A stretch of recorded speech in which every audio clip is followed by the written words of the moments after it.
Everyone thinks because you're a zombie, you don't know good coffee. Well, they're wrong. We have very active lifestyles. It's not all wandering the countryside aimlessly or scaring passing motorists. And we all love a good cup of joe. And there's only one brew that gets my seal of approval. Deadly Grounds coffee is my guilty pleasure. Bold, robust, delicious. It's coffee that can wake the dead. With over a dozen different roasts and flavors, Deadly Grounds can satisfy the most finicky of coffee addicts. The aroma is so intoxicating. It brings all of my neighbors out of the woodwork. Deadly Grounds coffee. Coffee to die for and zombie approved. It's good to get a little deadly.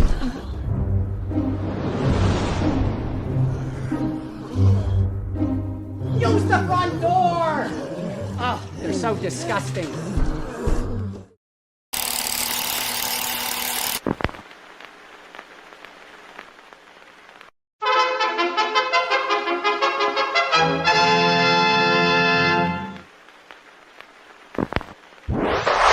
Persons under 18 will not be admitted.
Hey, goodbye 2023. Hello 2024. So yeah, we're here on a special night. We got some kick-ass guests. We got some killer co-hosts. And speaking of killer co-hosts making his return this evening, Mr. Jeffrey. Hey. I hope you all missed me. I missed myself. That happens as we get older. We have to put the glasses on to find where we're going. Oh, never mind. You know what I mean? Yeah, it's been a couple of weeks. I mean, it is what it is. But I hope everybody had a good holiday and Yeah, let's kick 2023 in the ass and sweep in 2024. Sounds like Looking a plan. forward to it. Sounds like a plan for real. So, joining us right off the get-go here is another one of our kick-ass co-hosts, Jags, aka What up? Dustin. How you doing? What's happening, brother? You know, it's another day, but I'm ready. Let's do this. That's what I'm saying. Let's do this. So, Right. we got about 3 or 4 minutes before the first guest, appears. As we go through the next 2.5 hours, we're going to be bringing you approximately 8 guests from past episodes, past seasons, to kind of tell everybody what's up. What do you think? I mean, you guys ready for 2024? No. I don't know. I feel like that's a fucking trick question. Right. Well, you should know that I was going to throw in a trick question. I feel like it's a major trick question. I mean, if it goes like this year, yeah, I'm good. I mean, this year was pretty dope. So as long as it gets better, not worse, we good. Well, you go for a ride like this constantly, but as long as it's a steady up and you're always moving forward in some manner, then I'm happy. I'll take that. Right. I'll take that. I will definitely take that. But speaking of moving forward, Jeff, a lot of people have asked us, what's going on? You guys released the book. When's the next comic coming out? Blah, blah, blah. So we just want to set the record straight real quick here. The second novel's being written. The 6th comic is being written. But we got a little something to show you. Jeff, you wanna bring that in for them? Yeah, sure. This is kind of a fucked up thing that we decided to give a whirl. It's been in the planning stages actually for a couple of years now. We toyed around with it a while back and then, just decided to jump in both feet and make this thing rock. You know what I mean? So something to look forward to, in the coming months in 2024. Yeah. Let's see what we're doing. Check it out. Y'all know what time it is. It's token time. Woo!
And there you have it. That's what's up.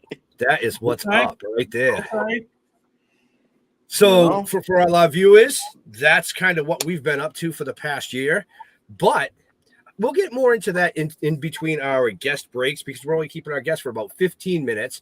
And speaking of guests, we have our first guest sitting backstage waiting anxiously to get up here and puke in a famous toilet. So with that being said, Jeff, would you like to introduce the first guest? Or Sure. okay. Absolutely. I think most people would recognize this guy from Greece. Let's just bring him in, Mr. Eddie Deezen. How are you? Eddie! Hello, everybody. What's up, Happy Eddie? New Year. Happy New Year, Jeff. Happy New Year, everybody. Happy Hope New you're Year, well. Eddie. You How look are good. you? Very good. I'm doing great. Yeah. How are you guys? We're doing Good. looking Good. Couldn't ask for better. Good. So You know? you've never met Jags up here in the corner. Jags is Dustin. Hello, Jags. Dustin is the founder of Hellfire Entertainment Media, which we are now all owners of. Okay. And Hi, Dustin. Hey, how you doing? Great. Long time brother in arms. Okay. Yeah, we've been together, God, Was it been like 4 years? Yeah, 4 or 5 years. Yeah. Yeah. So anyway, like I said, we only keep our guests tonight for about 15 minutes. We want them to go out and have some fun. Sure. But we figured that we'd let the fans and the viewers have some fun as well. So, yeah, what you been up to? Well, okay, the last lunch, this was the last lunch of the year. This happened today. Steve and I go to Applebee's to watch an Eagles game. Okay, we wanted to watch the Eagles game. So we go in there. The waitress comes up. What do you want? I said, I'd like fish and chips, please.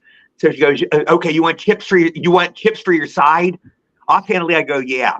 So then I'm thinking over. So Steve orders a steak. I go, just let me clarify this. I said, I ordered fish and chips. You said chips for my side. That means you could give me 2 orders of fries. He said, no, you want fries or chips? I said, fries are chips. Fish and chips means fish and fries. That means you're going to give me 2 orders of fries. He said, no, do you want fries or chips? I said, I want fries, fish and chips. We started going back and forth. So she bolts off. She runs away. I go, you don't have to be scared. I yell out. So I go, I'm getting out of here. I don't want this nut as our waitress. I picked up my vitamins off the table. I'm going to walk away. Steve's like the Dean Martin to my Jerry Lewis. He keeps me calm. He goes, okay, just stay. I'm going to go fix this. Steve goes back and talks to her. She goes, I'm not going to wait on that little bitch. Steve goes, okay, wait a minute. By the way, this is the first time in 66 years anybody's ever called me a little bitch, to my knowledge. But anyway, Steve goes, okay, wait. Look, let me explain. This guy's my friend. She goes, I know who that guy is. I don't like his movies. Steve goes, okay, you don't like, she's trying to inject humor. Steve goes, you don't like Grease? She goes, yeah, when I was about 14 years old, I liked it. So Steve goes, okay, calm down. Steve's trying to settle it out. Then finally we found out the answer. This girl is 5 months pregnant. That explained why she was so weirdly emotional. And as little as I know about women, I know when they're pregnant, it's very hard. They're going through physical pain, hormones, all this stuff. So she comes back to our table. I apologized twice to her. We talked it out. We got to be friends. We say, what are you going to have? She said she's going to have a girl. She told us what she's going to name it. We all got to be friends, and it ended on a good note. But it was a weird meal to end my 2024, which has been a great year. And this ended good, but it was a weird incident. Okay, so my question is, did you get fries or chips? I did get fries. She ultimately gave me fries, and it ended up good. It was delicious fish and chips, so it ended up good. But you should understand what fish and chips mean. It means fish and fries. That's what it means. Right. Yeah. Right. Yeah. Unless you're having a fish sandwich, then you might have chips. Good point. Yeah, that's true. You got me. Look, don't start this again, Gilligan. Leave it to Jeff. Yeah. Right. Yeah. So Eddie, you got anything new coming up in 2024 you want to share with the fans? Well, just signing shows. Steve is the best manager in the world. He has me booked for a lot of signing shows. We're going to be. I just did one in Houston 3 weeks ago. He has about 4 shows lined up already. One's in Texas. I'm going back to Maryland to do a screening. I think if I want to hold your hand, I'm going to talk to college students. I think about then do a Q&A. Film students. So I'll do that. Nice. And he just has some great stuff lined up for me. And I'm anxious to go back to Maryland. I'm going to visit my mom. I was in the hospital all last year, sadly, and my mom passed away. She was my best friend. So I haven't visited her grave yet, even though I did pay for her headstone. So I'm going to visit her grave. I'll get to see my sister. So I'm looking forward to that next year. And hopefully, Steve's going to try to get me an agent. Hopefully I can get back into movies. Last year we had the strike, and I was in the hospital all last year with my heart trouble. I was in the hospital most of 2021, and then I had my heart surgery in 2020. So I've been out of commission for a while. So I've got a lot of energy. I'm anxious to start working again. So hopefully Steve can get me connected with an agent again. We'll see. If not, I'll continue doing signing shows. I do cameo videos, so that's fun. Whatever. Right. And you can find out about all of Eddie's stuff in the show notes, folks, up above or down below.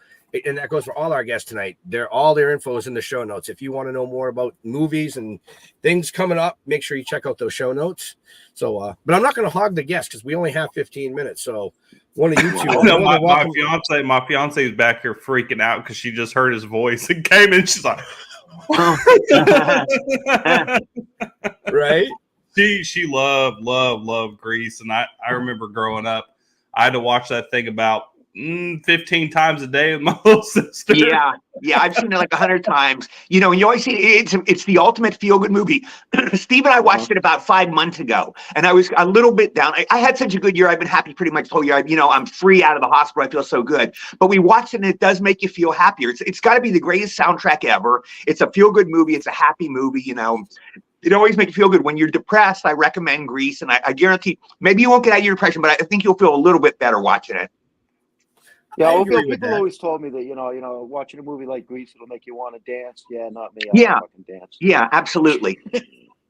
No, All, it all always I, made all, me. It all I made me gotta like. ask, Escapism. It's escapism at its best. You know, you Go just ahead. kind of you go back to Rydell High and you escape. You know. Go ahead, Dustin. what was it like being on the set of Grease? I just gotta Oh, know it was, that. Dustin, I get people ask me what was it like filming Grease. First of all, it was my first film, so that's exciting in itself. But I always go, do you remember the greatest party of your life? The party you went to where you had the most fun, the coolest party you ever been to? I go, imagine that party lasted for 2 months. I go, that's what Grease was like. We all loved each other. There were, no jerks. No, a lot of times you do a movie and it's nice people and there's one dick, one jerk. But Grease, everybody was nice. All the cast, all the crew, all the extras, all the dancers, everybody was wonderful. We all loved each other. And it was like a great party. And it lasted for 2 months. It was a joy going to the set every day. And every day was fun. Right, Cool. right. Now, of course, this being that season, we sat down with my mother-in-law. We watched. I don't know how much of it we actually watched because we were chit-chatting, but we put on the Polar Express, and Oh, and we watched that. So Yep. that was, that brought back a lot of memories. I haven't seen that in a long, long, long time. yeah, thank you so much. Steve and I we went to a theater and saw it was playing in a theater out here, and it was like 10 in the morning. So he goes, Polar Express is playing out here on the big screen. So we went there. It was sold out. But Steve goes, this is Eddie. He's in the movie. The manager had never seen it. He goes, this guy's in the movie. She goes, okay. They put Steve and I back in the handicap section. It was the only seats they had left. So we got to sit with the handicap people. And Steve and I watched it, and it was really cool. It was so great. These cushy, nice seats. Yeah. Nice. Now, Ben, you just went on a train ride too. I was just gonna say, yeah, we took my granddaughter Lila on the Polar Express experience here in Massachusetts, Eddie. It was really, really cute for kids, I mean, an adult, it was decent. I mean, but long story short, they kind of acted out the whole Polar Express experience on the train ride all the way to the North Pole, and then Santa comes on. And you get that hot cocoa. Yeah, the hot cocoa cookie. Very and I'm cool. like, man, I could see Eddie doing a signing at one of these things. Yeah. I did one in 2019, right before my heart trouble. This was like November, and my heart surgery was January 6, 2020. So this was like about a month before I caved in. I was feeling weird at the time. I didn't know what was going on. I was born with a heart murmur, and what happened is one of my valves came loose, and it was leaking blood into my head. I didn't know, but I was feeling weird. I thought I was going to die, but I did the tour, and I remember it was fun, but I felt really weird. I thought, I was thinking maybe I'm dying. I didn't know what it was. It was my heart. But I did the tour, and that was fun. The kids and meeting the people was fun. And the screening Steve and I just saw, the people were so wonderful. A lot of people came in their pajamas to see this movie. The kids and the parents came in their pajamas, with coats and pajamas. Yeah. My wife was one of those kids that went on the train in their pajamas. Yeah. You kind of turn into a kid when you see Polar Express. It's kind of like the Wizard of Oz. It brings out the little kid in you. Well, that's true. I would have showed up in a onesie. Yeah, onesie. but Dustin, my question is, would the onesie have a butt flap or not? Right. No, it doesn't. But it does have feet. It's a full gizmo onesie with everything, but it even has little padded feet. It's not a rabbit suit, is it? No, gizmo Okay. from Gremlins. Oh, okay, all right. Yeah, I didn't know if you man. were doing like a Christmas story kind of a thing with the rabbit suit, Nah, I ain't going that far with it. I ain't going nowhere near that far with it, bro. So we got about 5 minutes left with this amazing gentleman. So, folks, I know there's a lot of you watching because I can see the numbers. Don't hesitate. Throw a question or comment up in the chat for any one of the guests tonight, and we'll try to get it right in for you. There's a reason that it's called interactive, right? So Eddie, what would if you were to select one thing? I'll say from your bucket list that you would like to accomplish in 2024, what would that be?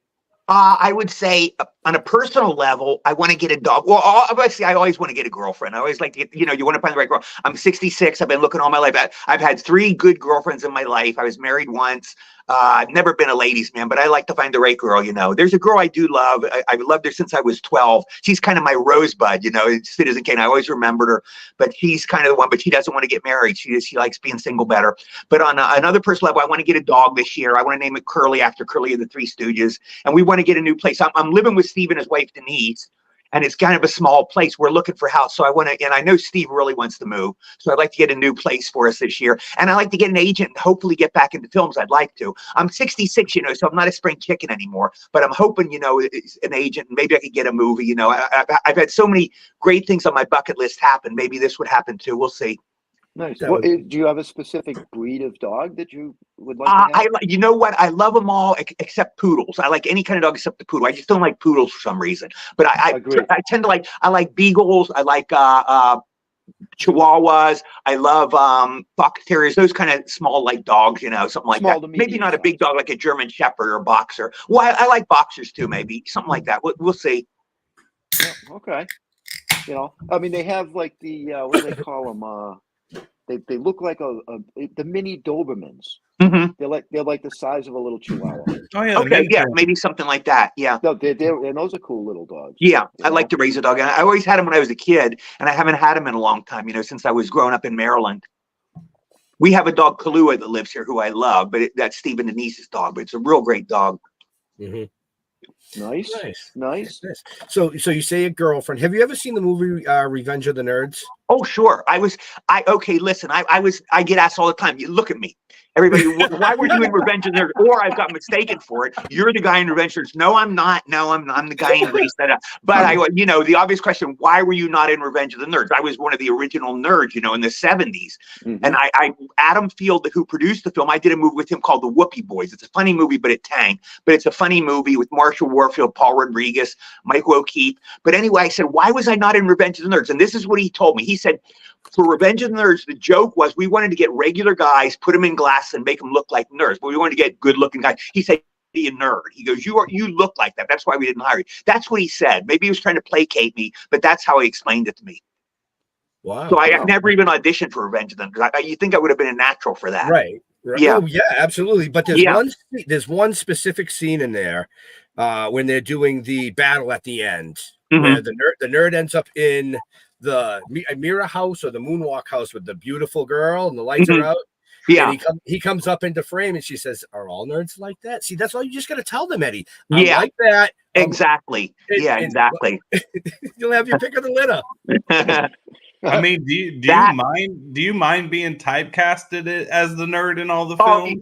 You know what? I'll tell you this. When you get to be 66, you don't mind much. It's like the stuff you took so seriously when you were 20 and 30 and 40. You just go, you know what? It's all good. I look back on these movies I was ashamed of. Premieres, 1941, I felt so bad. I go, Mrs. Spielberg thought I was going to commit suicide. I thought it was so bad. And you look back and you get people, some people are going to like them. Some people are going to hate them. Indifferent. And you look back and you go, this was my life, and I look back and nothing bothers me anymore about that. Whereas when you're like 20 or 30, you go, oh my God, this movie is going to ruin my career. Oh, I feel so bad I did this movie. When you get to be 66, you don't really care about that stuff that much anymore. Well, you stop caring about what other people think. Yeah, pretty much. Right. So, yeah, it's not like, when you're in high school, it's like, oh my God, I have a zit. Oh, this girl, she looked at me funny, oh, you don't think that way anymore when you get to be this age. No, it's more like, oh my God, that bone hurts. Oh, crap. Yeah, really. Exactly. Man, I gotta pee again. Yeah. Right.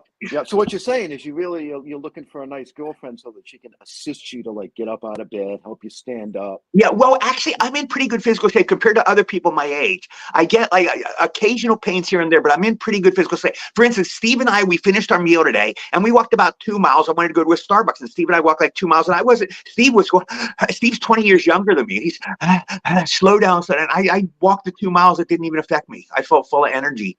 If I get a good night's sleep, I'm still pretty strong. I can't run as good as I used to. I know when I was like in my 20s, 30s, man, I could run forever, But Steve, we did a bit in a movie where I green screened a part and I had to run and I go, oh my God, I was really dead. But I had a lot of energy today. Excellent. But on that note, we are on that time, Eddie. We do have more guests coming on, so we got to make sure we rifle through. Okay. We love having you on, brother. Good luck in 2024. Thank you so much, gentlemen. Any last words for Eddie? Yeah, we'll see you. We'll see you on the internet. I follow you, obviously. We're friends, and I love. Yeah, please follow me on Facebook. If you ever want to send me a friend request, please. I have to shift around, but Facebook is my joy. I'm posting every day. I post my jokes and my stuff, and I want to wish all three of you, Dustin, Jeff, and please, what's the other name? I'm sorry. Ben?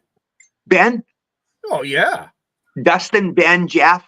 Yeah. I wish you all a happy 2024. I hope all your bucket lists come true. Whatever dreams you have in your bucket list, I hope you get all you dream of in 2024. I hope it's a happy and successful year for all of you. And thank you for having me on the show. You're All very right, nice thank you, guys. and happy You New too, Year Eddie. to you. My pleasure. Okay, Eddie, take take care. care. Happy 2024. Happy 2024. Okay, take care. Bye. He's a hoot, man. Oh yeah, I love having Eddie on. He's a great guy. But speaking of great guests, dude, I mean our other guest, and I did this 5-minute interval in between guests, folks. So it'll be like, Eddie off at 6:15, next one on at 6:20. And usually, people running late, especially rock stars or international superstars, recording artists, producers, author. Oh my God, this next guest Just is women in general. She has just kicked some I wouldn't have serious went ass since we met her in 2022 in season 2. We actually had her on in season 1, but we had to bring her back in season 2 because she just created so much. I actually remember when you brought her content. on for the first time. Right. Mhm. But I don't want to keep her waiting backstage because as a rock star, she showed up early, so that it is much respect, and we really need to bring her on. Bonus points. Jeff, you know who it is? It's Butta-B-Rocka. Hell yeah! Hello, Butta. Hey, how are you guys? How you doing, sweetie? I'm doing good. It's so good to see y'all. I awesome. love seeing all your posts and everything that you've been up to. It's amazing. Thank you. I appreciate Absolutely it. amazing.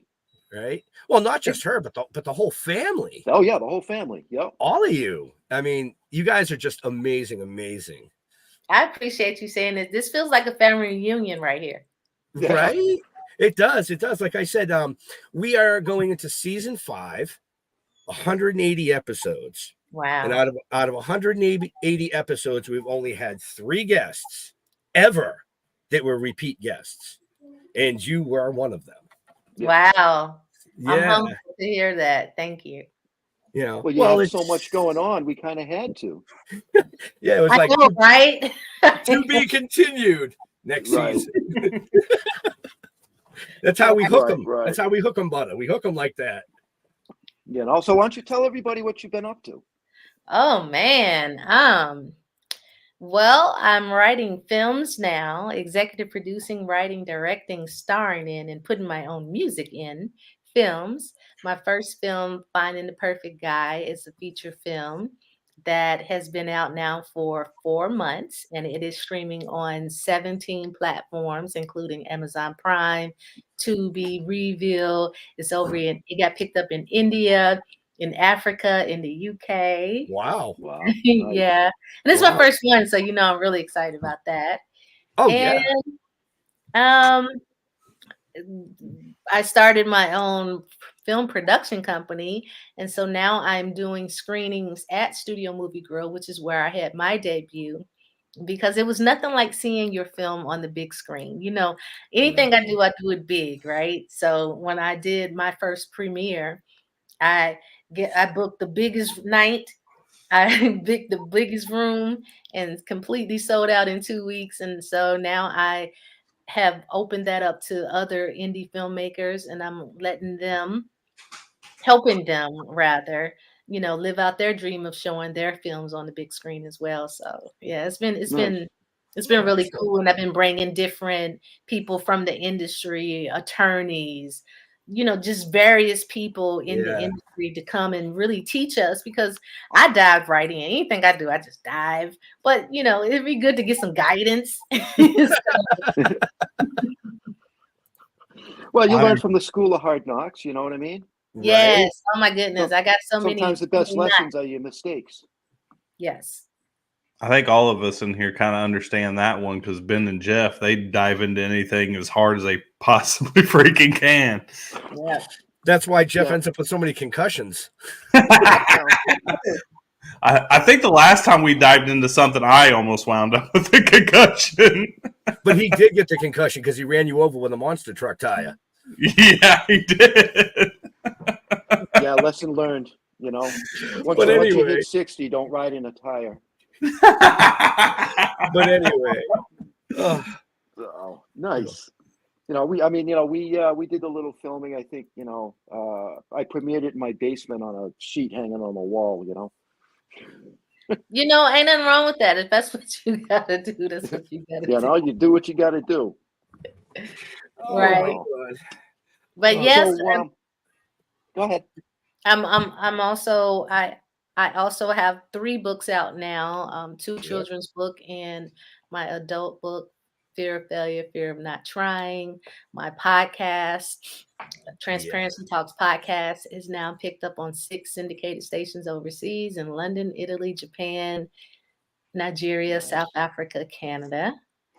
And Wow. just been rocking and rolling. All of it's just been, like when I injured myself and had my knee surgery from falling, getting ready for a show, I was headed to Qatar, never made it in a rehearsal. And that surgery of having to have, the replacement and everything, it made me have to shift, and it made me have to realize very quickly, what was my other strengths and everything, so. But had that not have happened, it was strictly been music, and I still, of course, do music, but I wouldn't have even thought, like, in a million years, hey, I'm gonna do a podcast. Hey, I'm gonna write some books. I'm gonna Right? do a film. I'm gonna do a play. Who knew? Isn't it amazing how that just happens? Yeah. I mean, Jeff and I we actually can share that joy, because we started the novel, and it spun into the comic book series, and then it spun into the live TV series, and then into the podcast, broadcast, talk show now, and potentially animation. So yeah, Congratulations. I love That's it. what I want to get into. I want to get one of my projects is the animation, so that's on the bucket list, and I do everything on my list. I don't believe It's so different. It is. Yes, It's you so do. different. Yeah. Well, I always believe that if you can dream it, that's like not I don't know if anybody's religious or whatever, but that's like an indication to me that the creator is saying if you can see it in your mind, then you can achieve it. And so I'd be like, well, I saw it. Right. Now, see, I try and live with the belief that some things need to be believed to be seen. Yeah, definitely. And then another thing, if you think about just houses, or you just look out in the world, everything came from a thought. Somebody came up with a thought and said, I'm gonna try it, I'm gonna do it. And so that's There was some asshole that put pineapple on pizza. So I mean, anything's possible. Hey, don't you dare. Don't you dare knock my Hawaiian pizza, all right? yeah. Leave my damn pizza alone. Oh man, It's my thought process, you just got to go for it. And if you fail, at least you're failing forward and you're learning something from it, Right. and stuff. So yeah, and the boys, they do the same thing. My husband does the same thing. We just go for it. We just literally had our meeting today of what we're about to accomplish for 2024. We got a lot of stuff we about to do. So I can't wait to see it. I can't wait to see. I love watching everything you guys do. Thank you. It's just So the Boys you're an Magazine is inspiration. doing well too. Huh?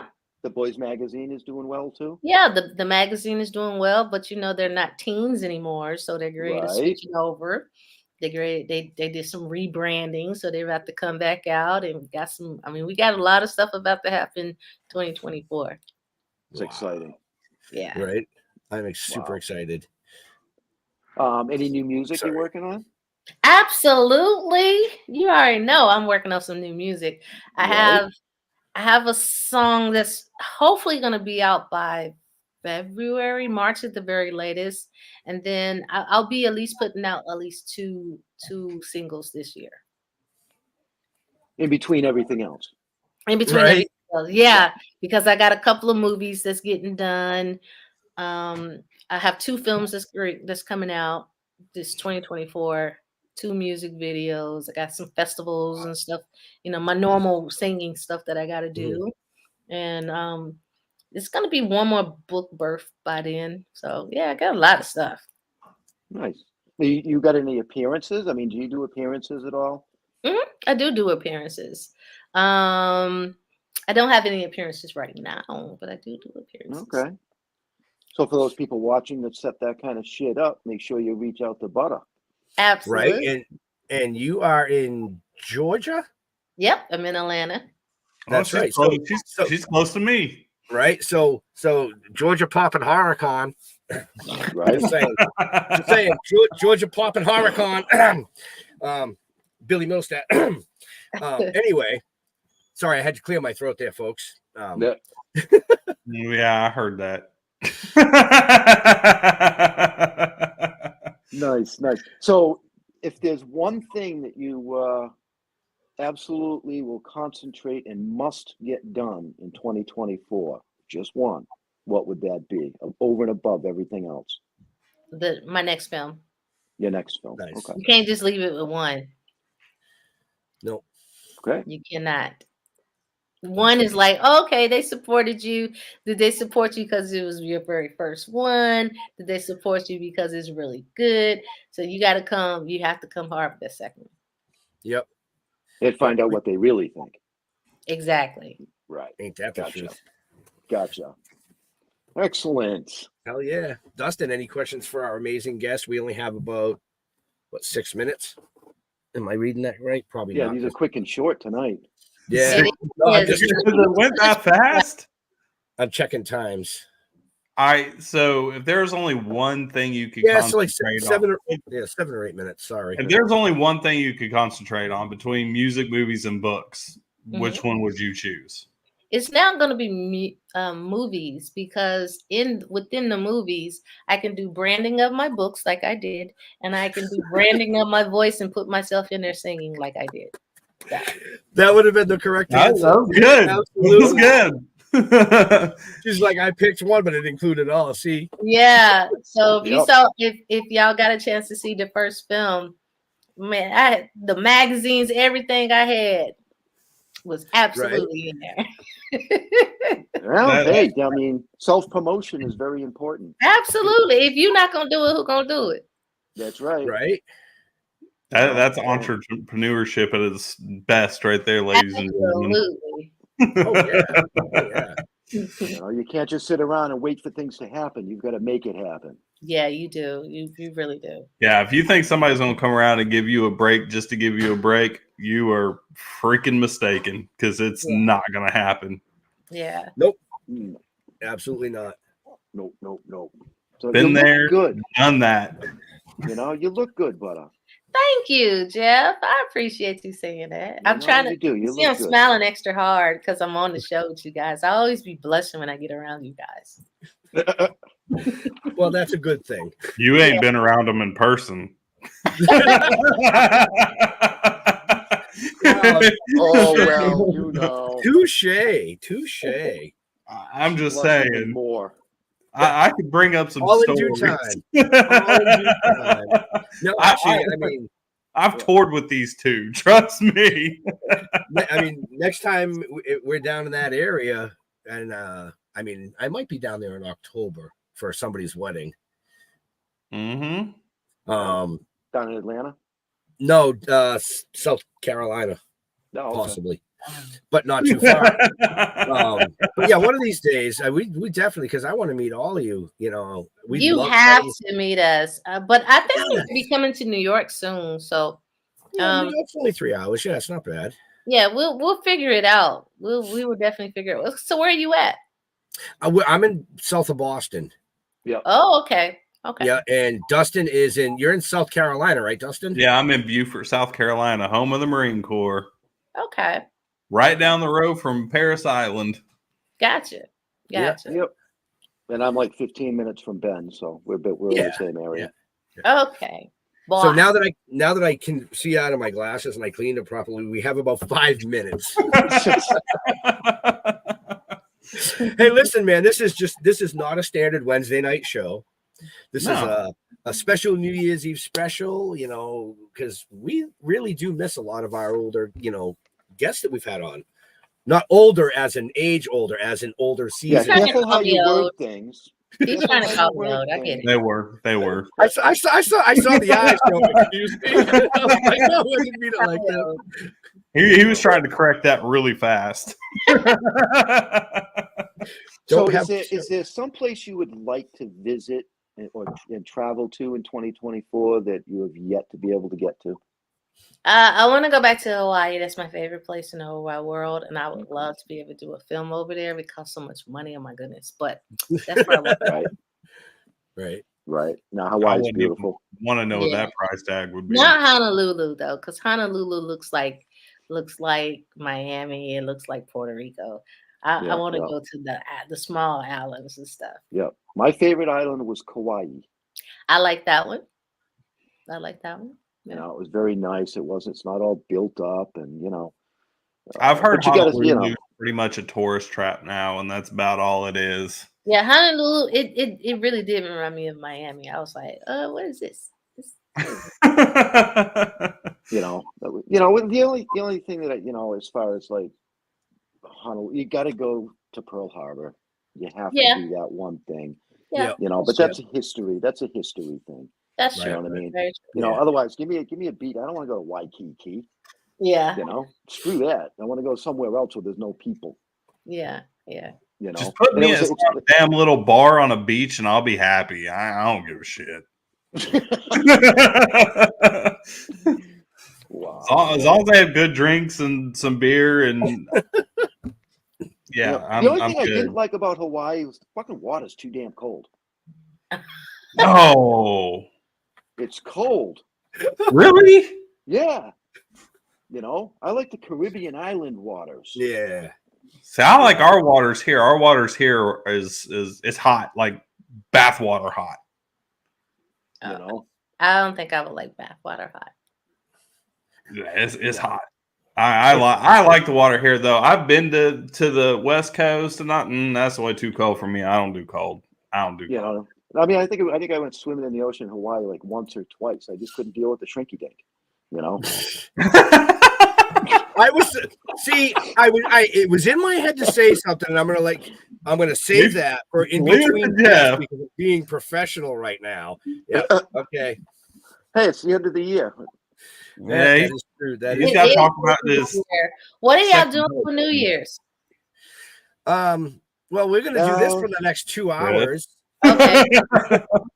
Right, and then we're gonna get some Chinese food later on and just kind of chill out. And, we're cooking at home and we're not doing nothing because we have the kids this weekend, so we ain't doing a dang thing until tomorrow. Okay, Ben, what are you doing? I'm not sure yet. I mean, I took my wife out for lunch, but her and my daughter and granddaughter are at a baby shower, so I mean, I'm like baby shower on New Year's. Yeah, it's they're my daughter's sister-in-law's from Guatemala, so they do. It's culture. It's like a big deal, and so they just decided to do it. Today's actually my anniversary. Me and Terrence been together for 6 years.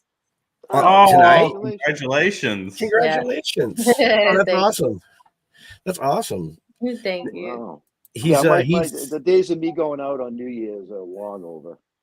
Yeah, we're not going out. No, we just went out yesterday. We was at an event yesterday, and we're always out. Thank you. They say happy anniversary. We're always out, and so we're gonna get just chill. Me and him. I mean, the boys are here, but we just gonna chill today. So right. How old are the boys now? Oh my goodness, they are 20 and 22. Yeah, I was gonna say. Wow, okay. I was gonna say that was. I believe that was the beginning of season 2. Is when we had Christian and Decorio. Yeah. Amazing. Corey's like 6'1". Like it's super deep voice and stuff. It's weird. You still allow them to stay with you? You haven't booted them out yet? I have not booted them out. Corey is back from college, for the holidays. He's over at Savannah State, and Christian is teaching at a school, drum lessons. He got like 28 students and everything. Oh, nice. Hey, Savannah State's only 45 minutes from me. Yeah, you're not far from Savannah State. Nope, about 30, 45 minutes, depending on what part of Savannah you want to go to, which I go to Savannah quite a bit for the Ghost Pirates games, our new minor league hockey team that we just got last year. Gotcha. So you should sign yourself up for some drumming lessons. You like to bang things. Well, Christian is in Atlanta. Christian's in Atlanta. Corey's in Oh, okay. Yeah. Okay. I feel like playing the drums is like one of the most difficult. I could play every instrument but drums. I can't do the feet and hand thing at the same time. I just can't do. I play bass, I play guitar, I play piano. I cannot play drums. I've Because tried. it really every part is moving in it. Yeah. Pace. And you got to think about it, and you're talking, and you're looking at. It's a lot. What blows me away is bands. Like I seen a band not too long ago. It was a metal band, and the drummer was also the lead singer. And I'm just like, how? Like I have mass respect for you for the fact that you can drum and sing every freaking song at the same time. I don't know how the hell you're doing it, but holy crap. Yeah. Freaking kudos to you, because I can't even do my feet and hands at the same time, much less sing. Yeah. Right. Wow. So, but we do have to let this amazing guest go. Our next guest should be here momentarily, and we got to keep this train rolling. But it was so great seeing you. It is always a blessing to see you guys. Yeah, honestly, You know? I got a big smile on my face. You guys have an amazing New Year's Eve, chilling out with your family and friends. You as And well. people can find me at Butta-B-Rocka, Butta-B-Rocka on all the social media and on my website and on my YouTube and everything. So get in connection with me. Yep. You And know, like and I go see like that I- movie. Go see Yep. that. Definitely go see my Yes. movie, Finding the Perfect Guy. Yeah, absolutely. Tell me if you see anybody in it. Right. Yeah, I totally forgot what I was going to say.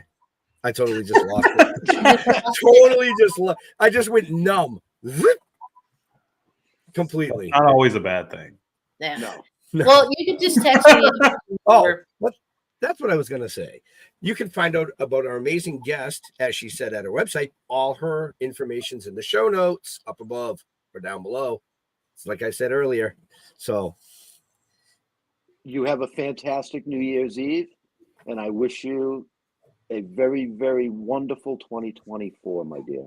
Thank you, Jeff. I'll talk to you guys later. Bye, Ben. Bye, send Jeff. our love to the family. I will. They're All right. upstairs. I'm going to tell them now that y'all said hey. All right. Very Bye. good. Bye. Bye.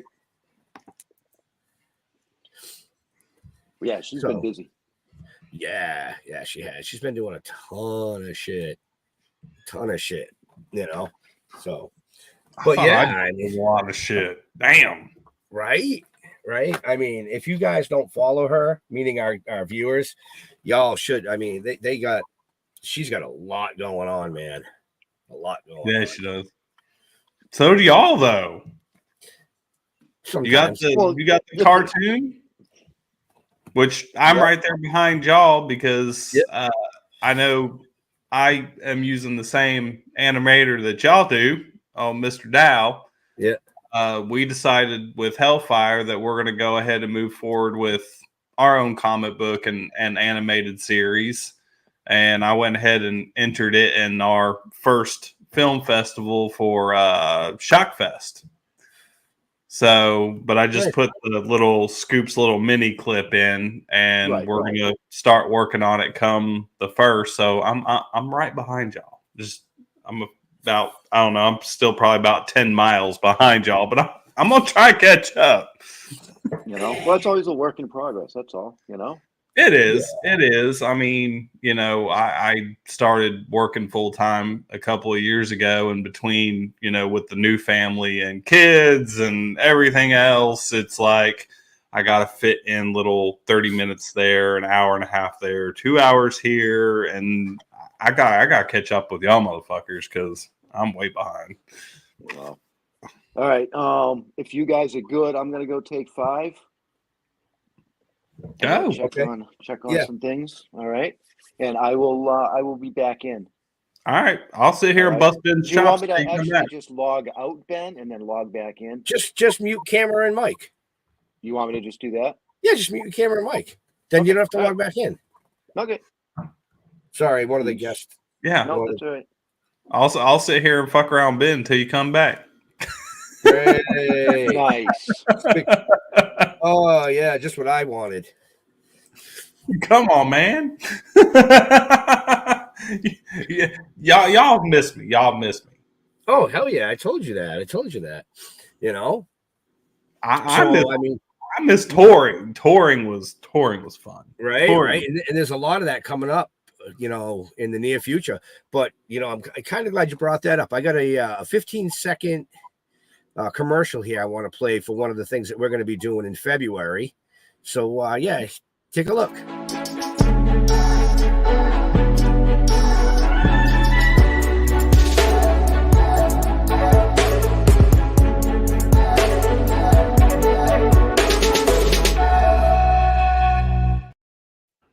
That looks like yeah. fun. Yeah, so that's going to be at the Mohegan Sun, February 24th and 25th. You know, the last time I was at the Mohegan Sun, which was years and years and years ago, was to see the Twins of Evil tour with Marilyn Manson and Rob Zombie. Nice. What's lucky? Y'all are lucky that you guys are fucking legalized. I wish they would do that shit here, but they won't. Right. It's killing me. Killing me. No, yeah, I hear you. You know, I just say, you know, I like it on occasion. You know, I mean, I don't smoke weed as much as I used to. Not even close, actually.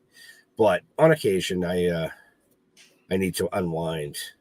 You know? Like for real. I do it more than I used to.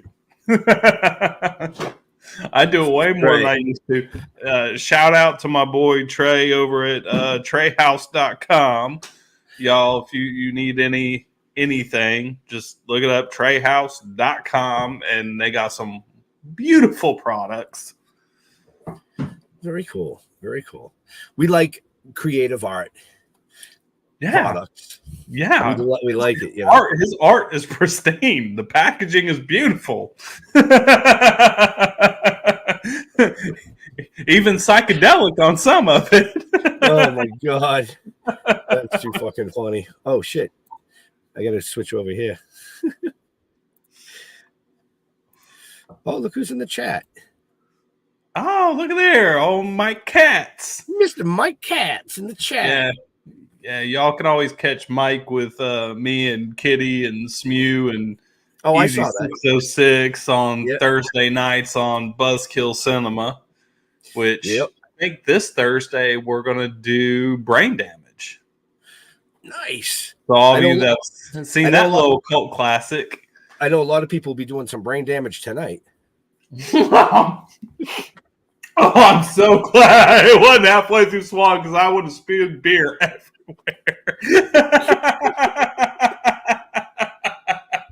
That was good.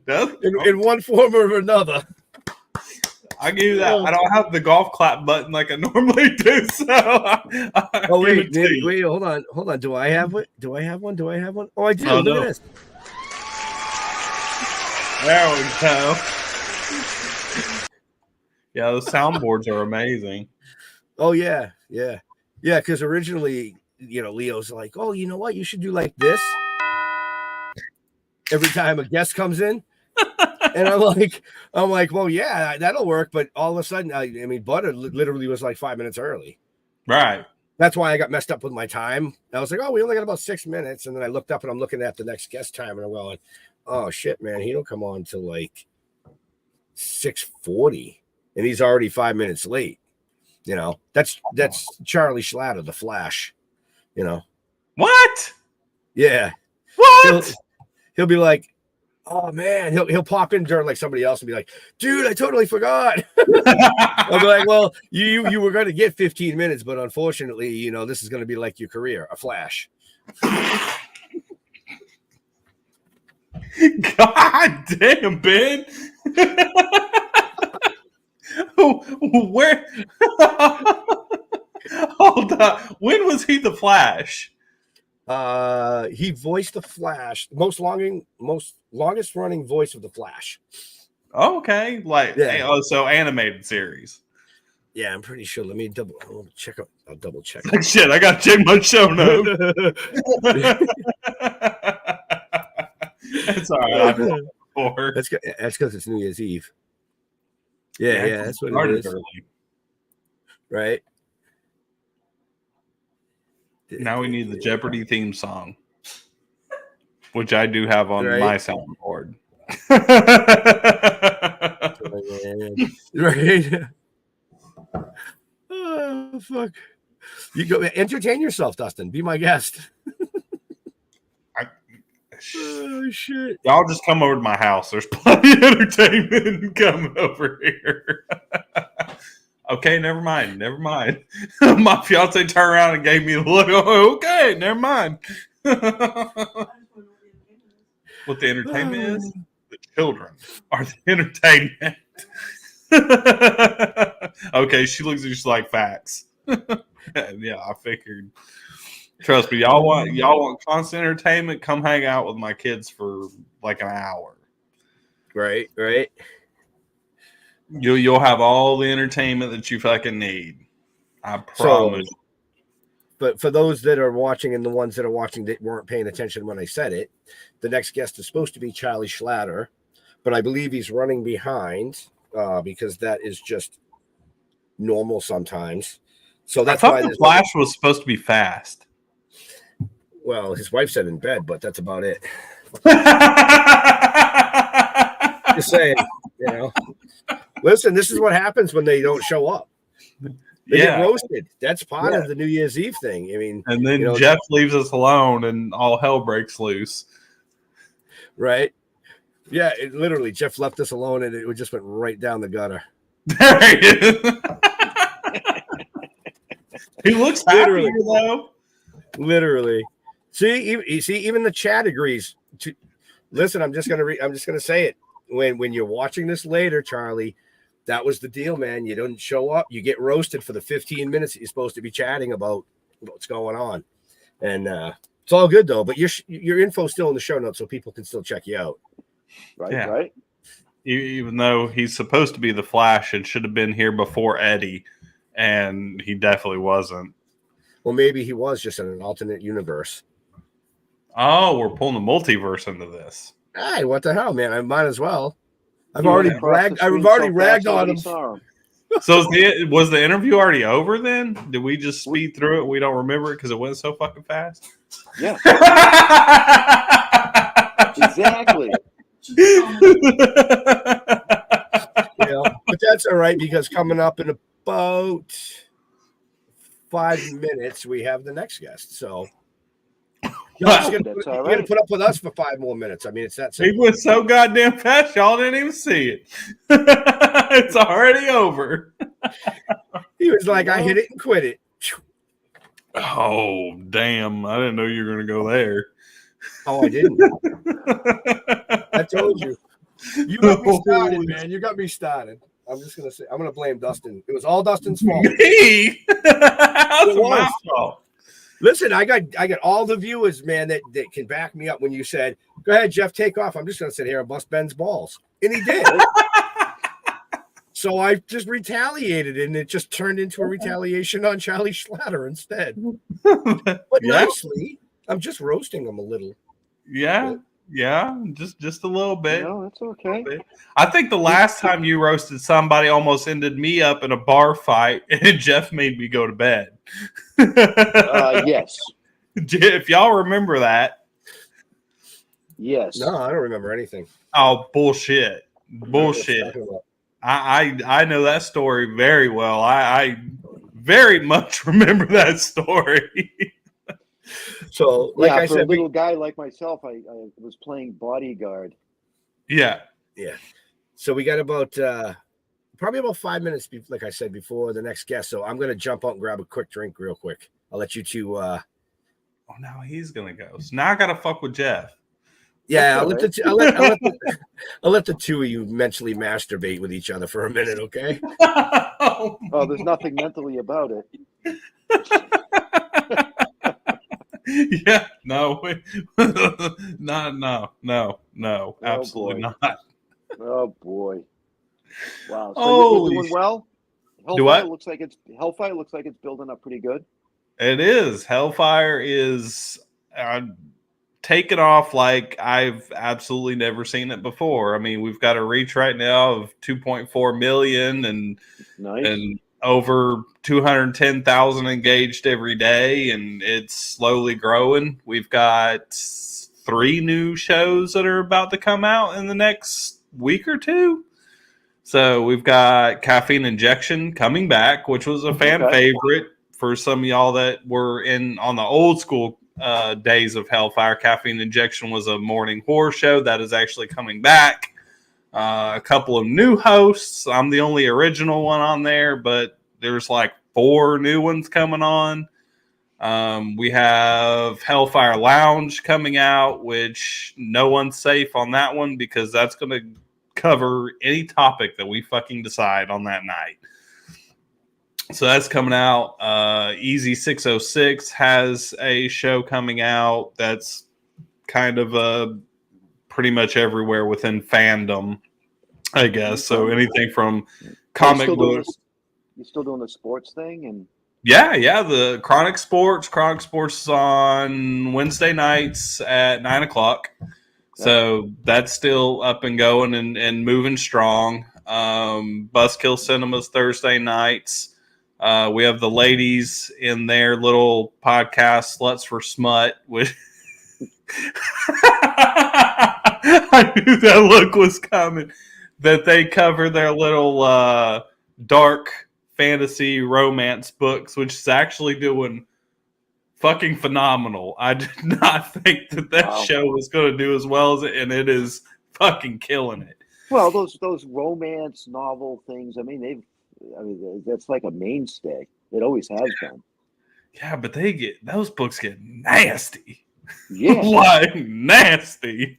You know, like some of them do. Yeah, it's amazing. You know, but yeah, they did one that was like. It was about some like fantasy world of like a grown-up Peter Pan and like everybody's banging Tinkerbell and everybody's banging Peter Pan and all kinds of fucked up shit was going on. Wait a minute. What the hell did I walk into? What's going on here? Right? Yeah. I wanted to ask you, Dustin, did you watch that dismal performance today? Of who? New England. Yes.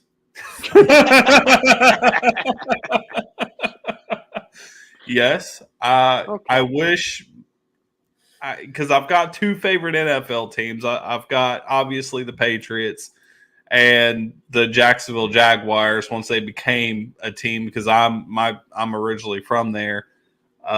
So I hopped on whenever they came out in 95. Jacksonville's doing okay.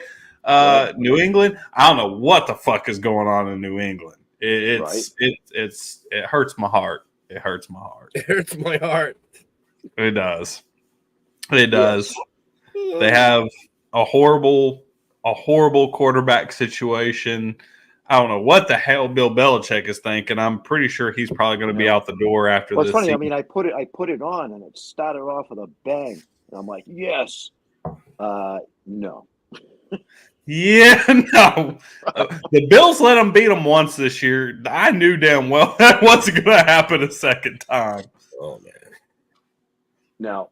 It was definitely not going to happen the second time. So I actually watched a few dismal performances today, like the Atlanta Falcons getting completely railroaded by the Chicago Bears.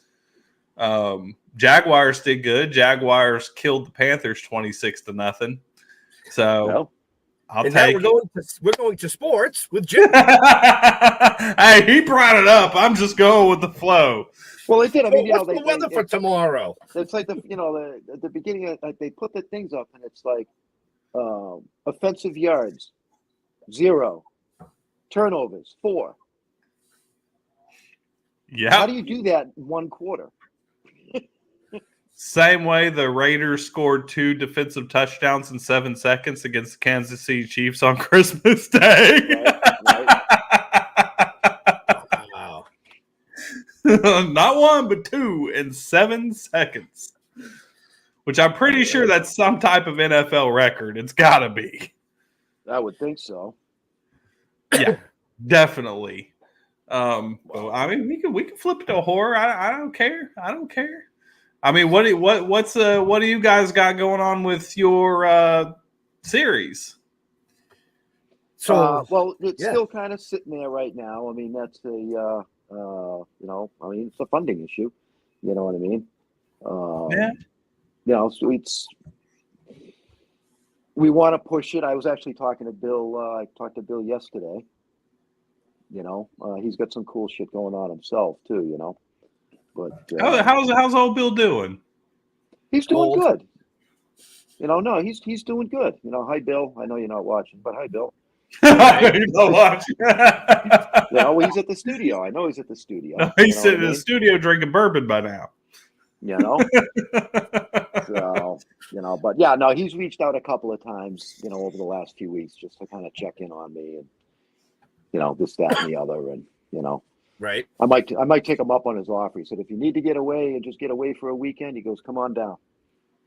You stay at my house and we'll just do some stuff in the studio and mess around. And, so that's sounds kind of fun to me. I miss the old crew. I'm gonna have to bring the fiance up there and take a trip and come see everybody and come to the studio and check it out. Right. He still got the same crew working up there? For the most part, yeah. I mean, for the most part. For the most part, I think he's added one or two. I know Richie's doing some other stuff too, so he's kind of, back and forth, doing what he's got to do. And okay, But, say the last time I was up there is when we were filming that movie Z-Dead End. Yes. Yep. That was the last time I was up there. Yep. Yeah. You saw Bill made a bottle, right? Did you ever see the pictures of that? Oh, the genie bottle for Barbara? Yeah, I Dream a Genie. Yeah. He built a bottle. It was 12 feet in diameter at the base and 20 feet tall. Oh, so you're talking? I was thinking like you're talking like little bottle. I didn't realize he built her genie bottle. Yeah. So people could go in for photo ops and sit with Barbara and all that kind of stuff. That was at Rhode Island Comic Con. Yeah, last year. Yeah, that was impressive. It was impressive. Yeah, that was cool. Definitely Mike actually tried to come see y'all on that and came the day that you weren't there. Yeah, we weren't there at all, actually. We didn't go to Rhode Island. No. Oh, okay. Yeah. I know Katz went up to Rhode Island Comic Con and he said that he was looking for y'all and never ran into you. No, we ended up doing what, 6,000 miles this summer. Oh yeah, we were dead. Yeah, with all the traveling. Yeah, it was a little over 6,000 miles. That was just over the summer. That was only 3 different events. No. That was the East Coast. I was home literally 2 weekends between the beginning of June and about the middle of September. Right. Okay. I was home 2 weekends. We're gonna try to get back. Hellfire's gonna try to get back into doing some touring. Hopefully this year. Hopefully. I've got some projects in my back pocket that I can't say nothing about right now. But we don't know about all that. I've got 2 movies that I'm currently, well, if you count the ones I'm working on, 4 movies. So there might be 4 movies, 2 of my own, and then 2 from somebody else that I can't mention yet. So as soon as he puts that out, when he decides to put out everybody who's attached, then I'll start pushing the shit out of it. But I do have my animated series that I'm working on as far as right now, which obviously probably isn't going to see the light of day till like 2025 because we're spending all this year writing and figuring out who's going to voice who and the whole shebang, which I will be dragging you 2 jackasses into that situation. Wonderful. Yeah, he said. Yeah, I already knew that. You already told me that. Yeah, I already talked a bit about it long ago. When it's bad because this idea of mine has been an idea for a long time, and I was just honestly, I was kind of unsure and freaked out about even attempting it. Right, And right. then y'all's boy talked me into it and was like, don't be stupid, fucking do it. And I was like, fine, we'll fucking do it. We'll fucking do it. So you can fucking do it after, because our next guest actually is on time. Can you Sweet. believe that? Right? So, yeah, our next guest, she just leaves me speechless all the time. Everything she does, it's just amazing. So, we're just going to bring her in. Jeff, you know who we got coming up now? Well, if we're going in order, then it should be Tane McClure. Very good. Well, pretty good, because it's actually Tawny McClure, but you're excused because everybody gets that wrong. Because, blame my mother. She spelled it Tane. So, what can I say? Hi, everybody. We go hi. Happy New Year. So, the first time we had you on, you were coming to us, I believe, from Hawaii.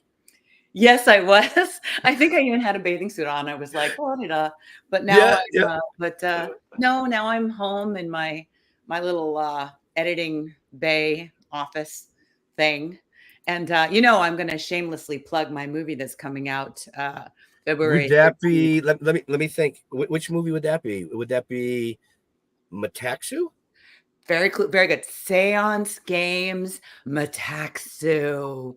Say it with me. Seance Games Metaxu. I'm trying to, control, mind bend the world to watch my movie. So no. Well, we don't have to control mind bend them. I mean, you brought it up right off the get-go, so let's just roll right into it. I actually have the trailer that you sent. Yeah. So I'm just gonna play it. How's that? Let's check this out. Check it out, folks.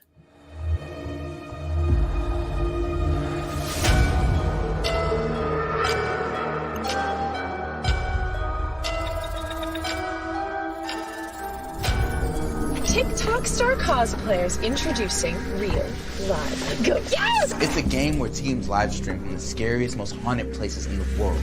2 seances over 2 nights. Dangerous. The team with the most online follows, likes, and views wins $300,000 each. Are you guys on drugs? Let the seance games begin! I check them in, but they don't check out. What if there was actually some truth to this whole seance business? Kat, this is just a game. I need to know if there really is a spirit world. Yeah, so. Let's play Metaxu. Going live in 5, 4, 3, 2. Metaxu! Metaxu! Metaxu! You will never leave this place. I couldn't breathe. Guys, this place wants us to play the seance game. It won't matter if we all die. Don't you see what's happening? All those millions of followers. We've opened up the game to hell.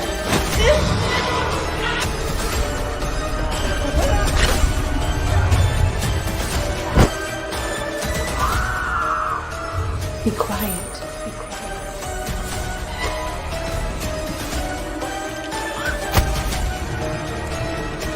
The killer is here.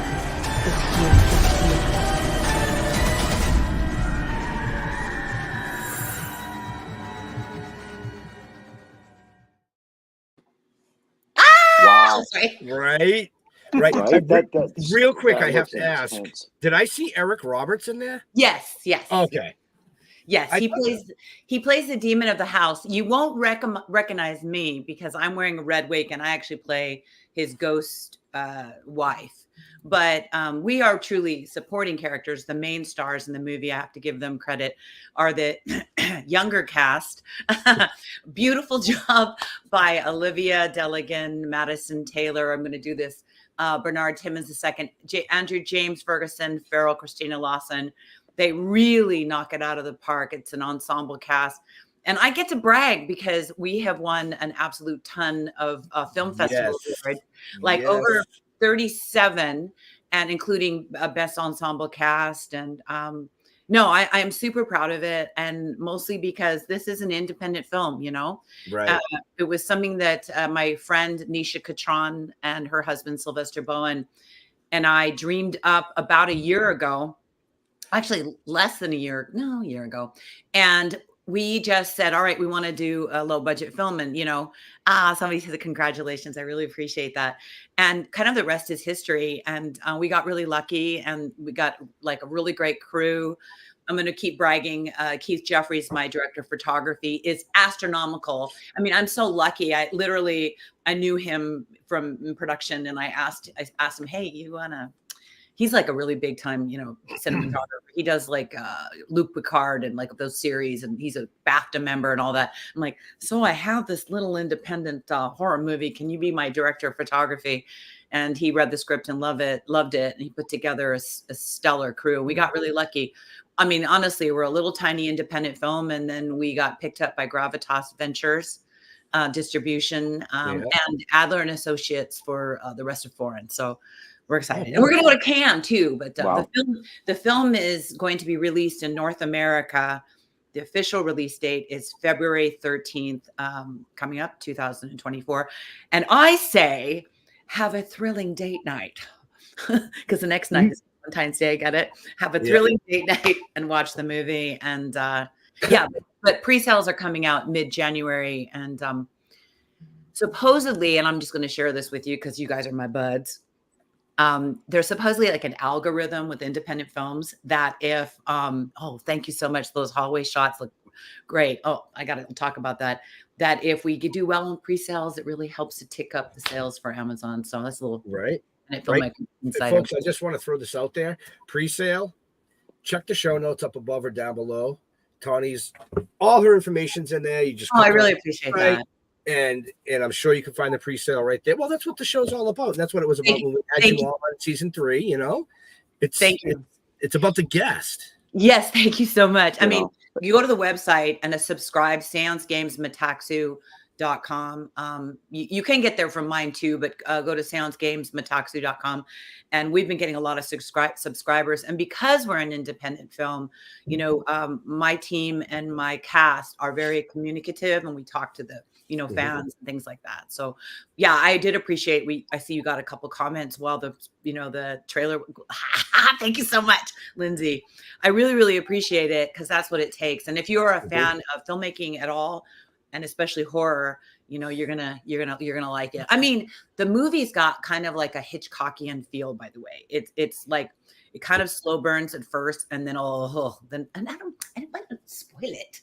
But things start to happen. Right. Well, I mean, when you sent me the trailer and I watched it prior to uploading it and getting it ready for the show, I was like, ooh, fuck, I don't want to watch this. I want to go. I want to go do this. I want to go do this. Oh yeah. You want to do it? Yeah.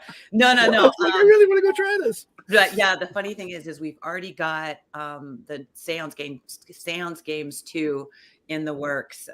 My co-writer Tyke Caravelli and I, and also the executive producers we've got some plans, and I'm dying to tell you the name of it, but even the name of it is a spoiler. But so hopefully, well, the plan is to do the second one, but we gotta, the first one's gotta, get out there. Well, so what you have to do is when you actually are set for filming and you're getting ready to film and you want to release, just hit me up. We'll I will. We'll bring you back on and we'll spoil the shit out of it.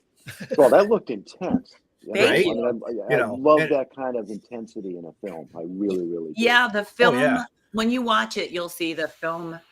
Now, there's a teaser in the beginning. The movie starts off, the first things that you see are kind of like a little leftover bloodbath of the hotel. There's like a ghostly walkthrough. It's really interesting.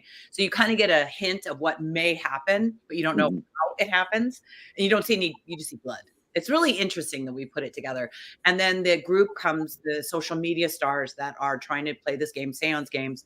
You follow their characters and it kind of lulls you because it seems like everything's all kind of fun and games. And, there's a little bit of laughter. There's some comedic breaks, which I like. And then all hell breaks loose. Stuff like that. Yeah. No, it looks amazingly insane. But what's the meaning? I've never heard Metaxu. What is Yes, that? Metaxu. Actually, my writing partner came up with that. That's it's a real meaning, and I'm kind of spoiling it because part of the fun of the movie is we don't exclude. I'll just tell you because it's kind of getting out there, anyways. It means the in between. So Okay. these ghosts are not there or not there; they're stuck here, and it's like a trap, And so that's what it means. That's what Metaxu means. But Okay. there's All right, several cool. ghosts that identify in the movie as Metaxus. Oh, wait, she won't help. Yeah, Well, I so can guarantee you there's a bunch of people out there Googling what it means. I know, right and now. that's the thing too, because we were like, oh, it should be a secret. And I'm like, people, even our distributors, they were like, Metaxu, what is Metaxu? That's part of the fun, right? So Right. anyways, but I'm excited to be on the show here. Oh, I'm even shooting another movie in the spring. I'm not a director on that one. I'm a producer. That's a family film. So kind of things are, cooking. So I'm going to be bugging you guys a lot, I think. That's awesome. That's though. okay. I'm good with that. After Metaxu comes out, how we usually book, we're always booking like a month and a half in advance. But when you're getting ready for that, right after it comes out, maybe we'll chat and get a couple of the cast members on. Oh, you will. And we'll interview them and push the film at the same time. Yeah, check out my people will come for be on your show in a heartbeat. I can tell I can see already that some people are noticing because I have on the website. I can see when we get new subscribers. And so just being on the show with you right now, I see that we're getting subscribers. So those of you who are subscribing, it's like real time. It's like the coolest thing. So that's why we can respond and stuff like that. So, and also I just noticed my co-writer, Ty Caravelli, just sent me a message too. So, yeah.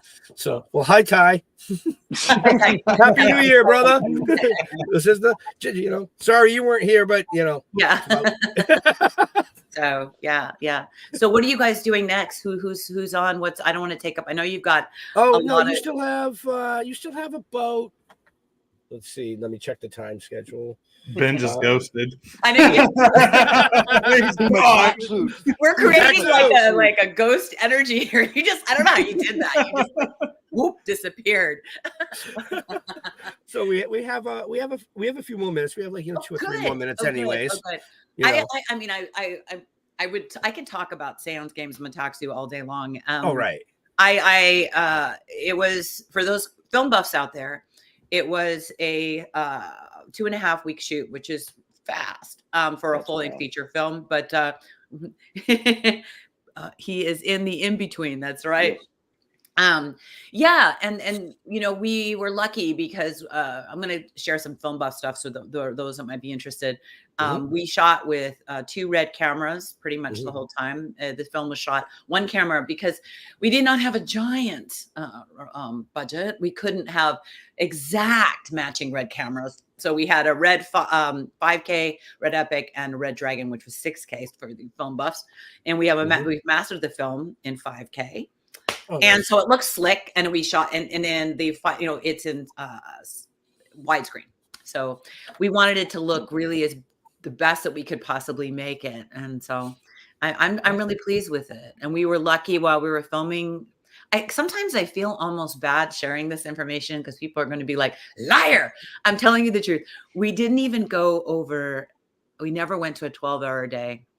We shot, and if you guys are in the film industry, we'll kind of go, what?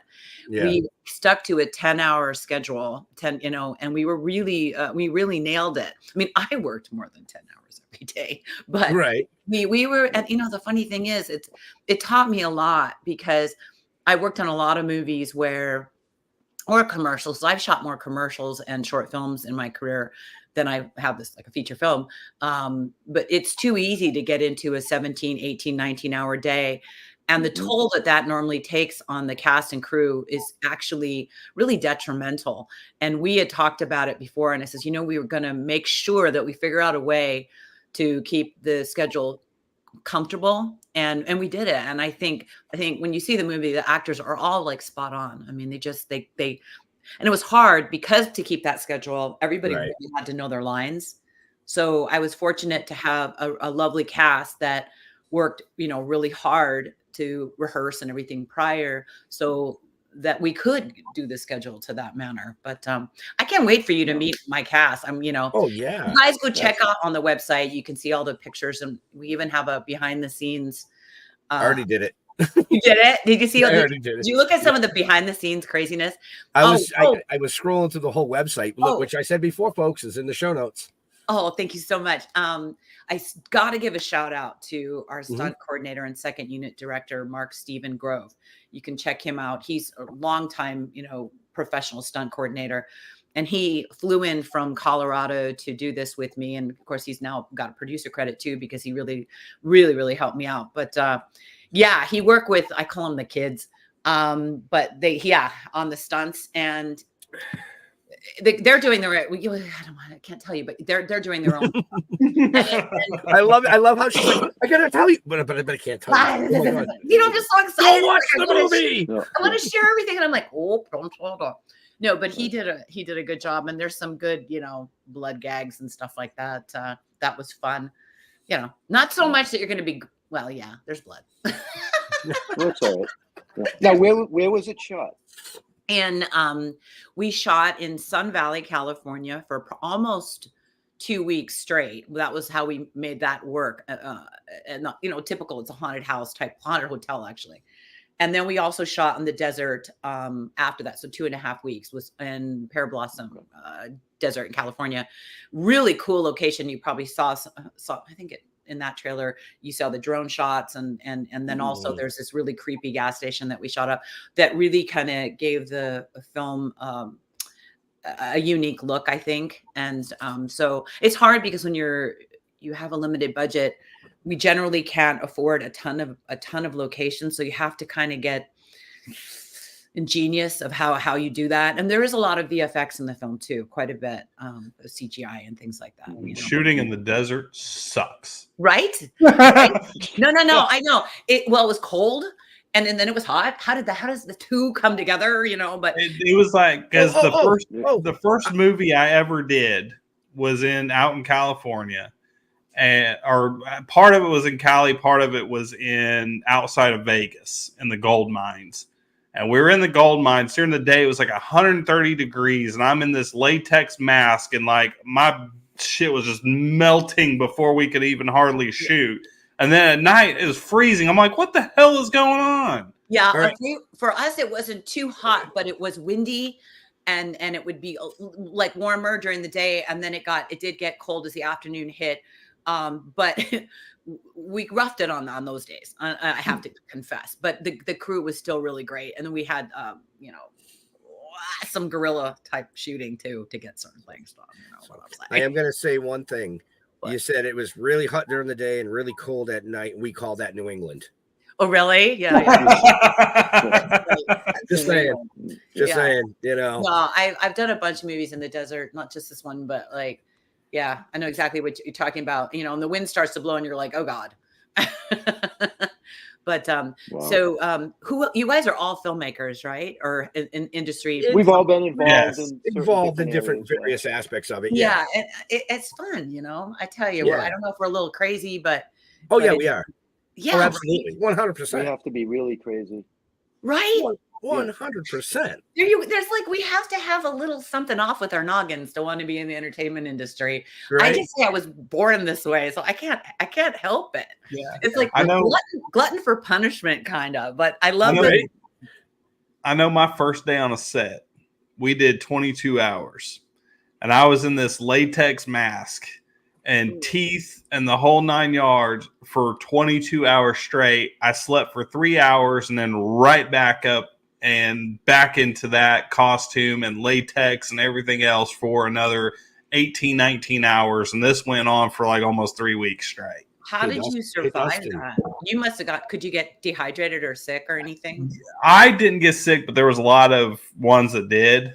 I was used to it because the character that was in the movie that I played, I actually was the one that created that character, and I did that character for a radio station and did some other stuff before I got picked up for the film. So I was already used to wearing the mask and being in all that stuff. But for somebody who's not conditioned of being in all of that gear and all the makeup and everything else, No, they weren't making it. It was not. Right. It was not good. That's what I was saying. And I mean, I'm not going to say, and I said earlier about not going over whatever, 12, 15, 16, 17 hours. It doesn't mean I haven't gone over hours myself. Even as a director, I have. Mm-hmm. It's just, if we can avoid it, it makes us all survive a little bit better. But on a quick side note, nobody knows I was even in the movie, but I'm in it. Fear and Loathing in Las Vegas. I play this like lounge lizard. If you look close, I'm there. I have a small part, but I had to wear this big like lizard practical contraption thing, like whole face, and then they had a animatronics guy on the side making it move. And I had to be, and I did not realize that I had claustrophobia until I was in that thing. Oh, yeah. And then I was like, wait, remind me why I said I would do this. Wow. So we are up on our time. We actually went a little over. Oh, sorry. No, it's okay. That's okay because, you know, our next guest thinks he's a fucking rock star. You know, if you ever go to Fremont Street, watch out because he will touch you inappropriately. He might even steal your wallet. And the guy I'm talking about that's going to be following Tawny. Come on, Ben. Both y'all done fucked it up. Tawny is none other than it wasn't just me. It wasn't just me. So we do have to say goodbye. It's always a blessing, and we will talk to you really soon. Yes. And Happy New Year. Have an amazing New Year. I appreciate you. Bye. Bye. So yeah, like I said, this guy definitely will touch you inappropriately. He will steal your wallet, especially if you're on Fremont Street. But let's bring him right out here, Jeff. You know who it is. What? You want to bring him out? I know who it is. You going to bring him out, or you want me to bring him out? I'm going to go eat a chicken wing. Go eat a chicken wing on Fremont Street. So here he is, man. None other than Stoner Rob. Hey, give me the fucking wallet. Oh shit! What's up, guys? I'm out here trying to get some work done before the new year. You know what I mean? Got to make my quota. How you doing, brother? Amazing, bro. How are you guys? Fucking, good. Killing it, man, killing it. So, real quick introduction. This is Dustin, aka Jags, up here in the corner. He's the part owner of Hellfire Entertainment Media, the creator of Hellfire Entertainment Media, longtime brother in arms. Amazing, bro. Nice to meet you, man. Nice to meet you. So, how's everything going, man? Like, what's new, bro? Everything's going amazing, brother, man. So I just got word actually 2 days ago that Laugh After Dark, my special I filmed with them that's on Amazon right now, has been going so great. They decided this year to tape another special with me. So I'll be coming out with my second special on Amazon at the end of this year. And it's going to be storytelling with Stoner Rob. It's just crazy stories of all the shit everywhere I go and people I mess with, and just crazy ass stories from O.J. Simpson, bro, to Diane Keaton. You guys are gonna want to miss this shit. O.J. Simpson. That's a Three's Company right there. Everybody wants to see, Doc. I don't know if I would have fared that one, but I'm glad you made it out alive. Exactly, Doc. Yeah. I hope you didn't take no black gloves with you. Well, I golf with OJ. The only thing I can tell you is he has a killer slice.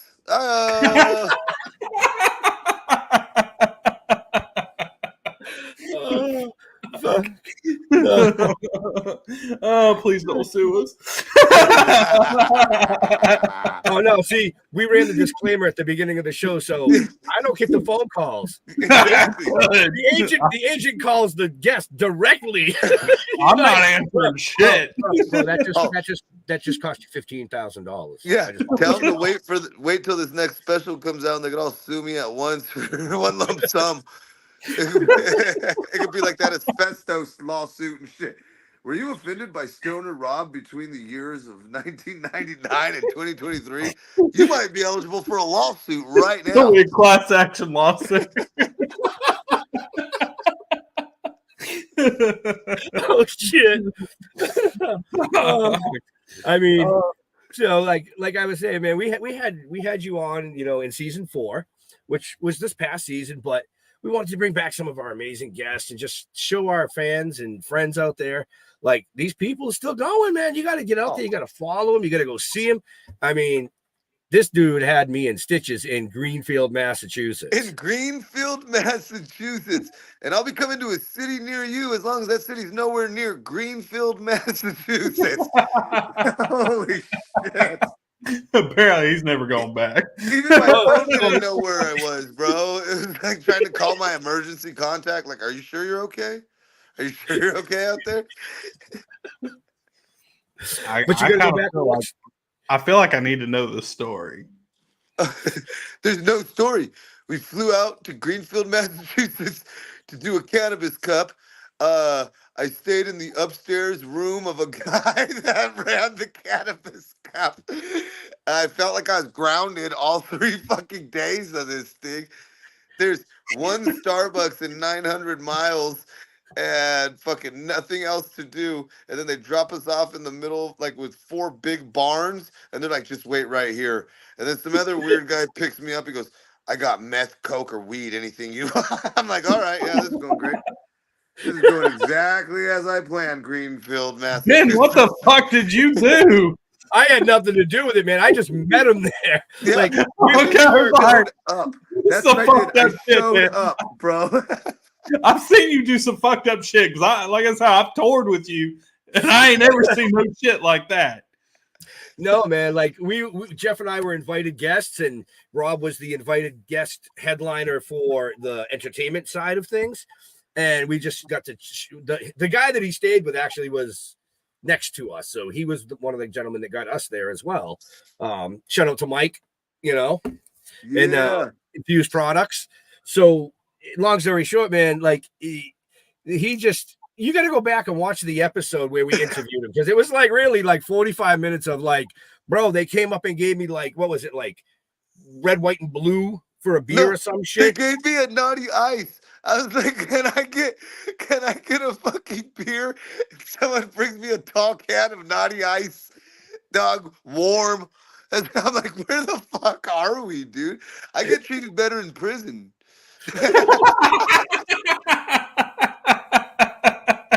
Not natty ice. We don't even drink that in the South. Bro, the stage was like 6 by 6 inches. Dog. We had DJ Pandora playing on the ones and twos all day long. Oh shit. And then like you got all these weed booths. So it's like a weed thing. So you got all these weed booths and all these cannabis connections. Oh, look, there he is. Yeah. What's up, Fuckstick? He heard natural ice and he had to come running on over. I got the munchies. I had to go eat a chicken wing. But not on Fremont Street. Just one. Only a white guy could eat just one chicken wing, bro. Oh, there's more. They don't even sell them by the one. He goes into Hooters. Can I get one chicken wing? I only want one. Oh shit! But the greatest thing about that place is it's like weed person, and then there's one of those gutter drain fucking screen guys set up in one of the booths.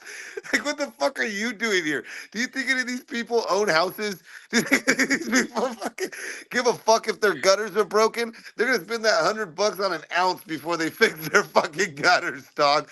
No one gives a shit there.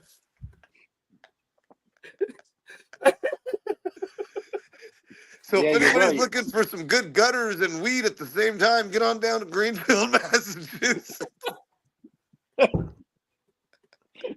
I ain't coming to Massachusetts. It's not happening. It's all right, bro. You come on down to South Carolina, visit us. That's gonna be their new slogan. They're gonna have a big sign when it says "Now entering Greenfield, Massachusetts." Yep, that place Stoner Rob's talking about. That's all it's gonna say. With proper drainage. Yes. Their only claim to fame. Our gutters never flood.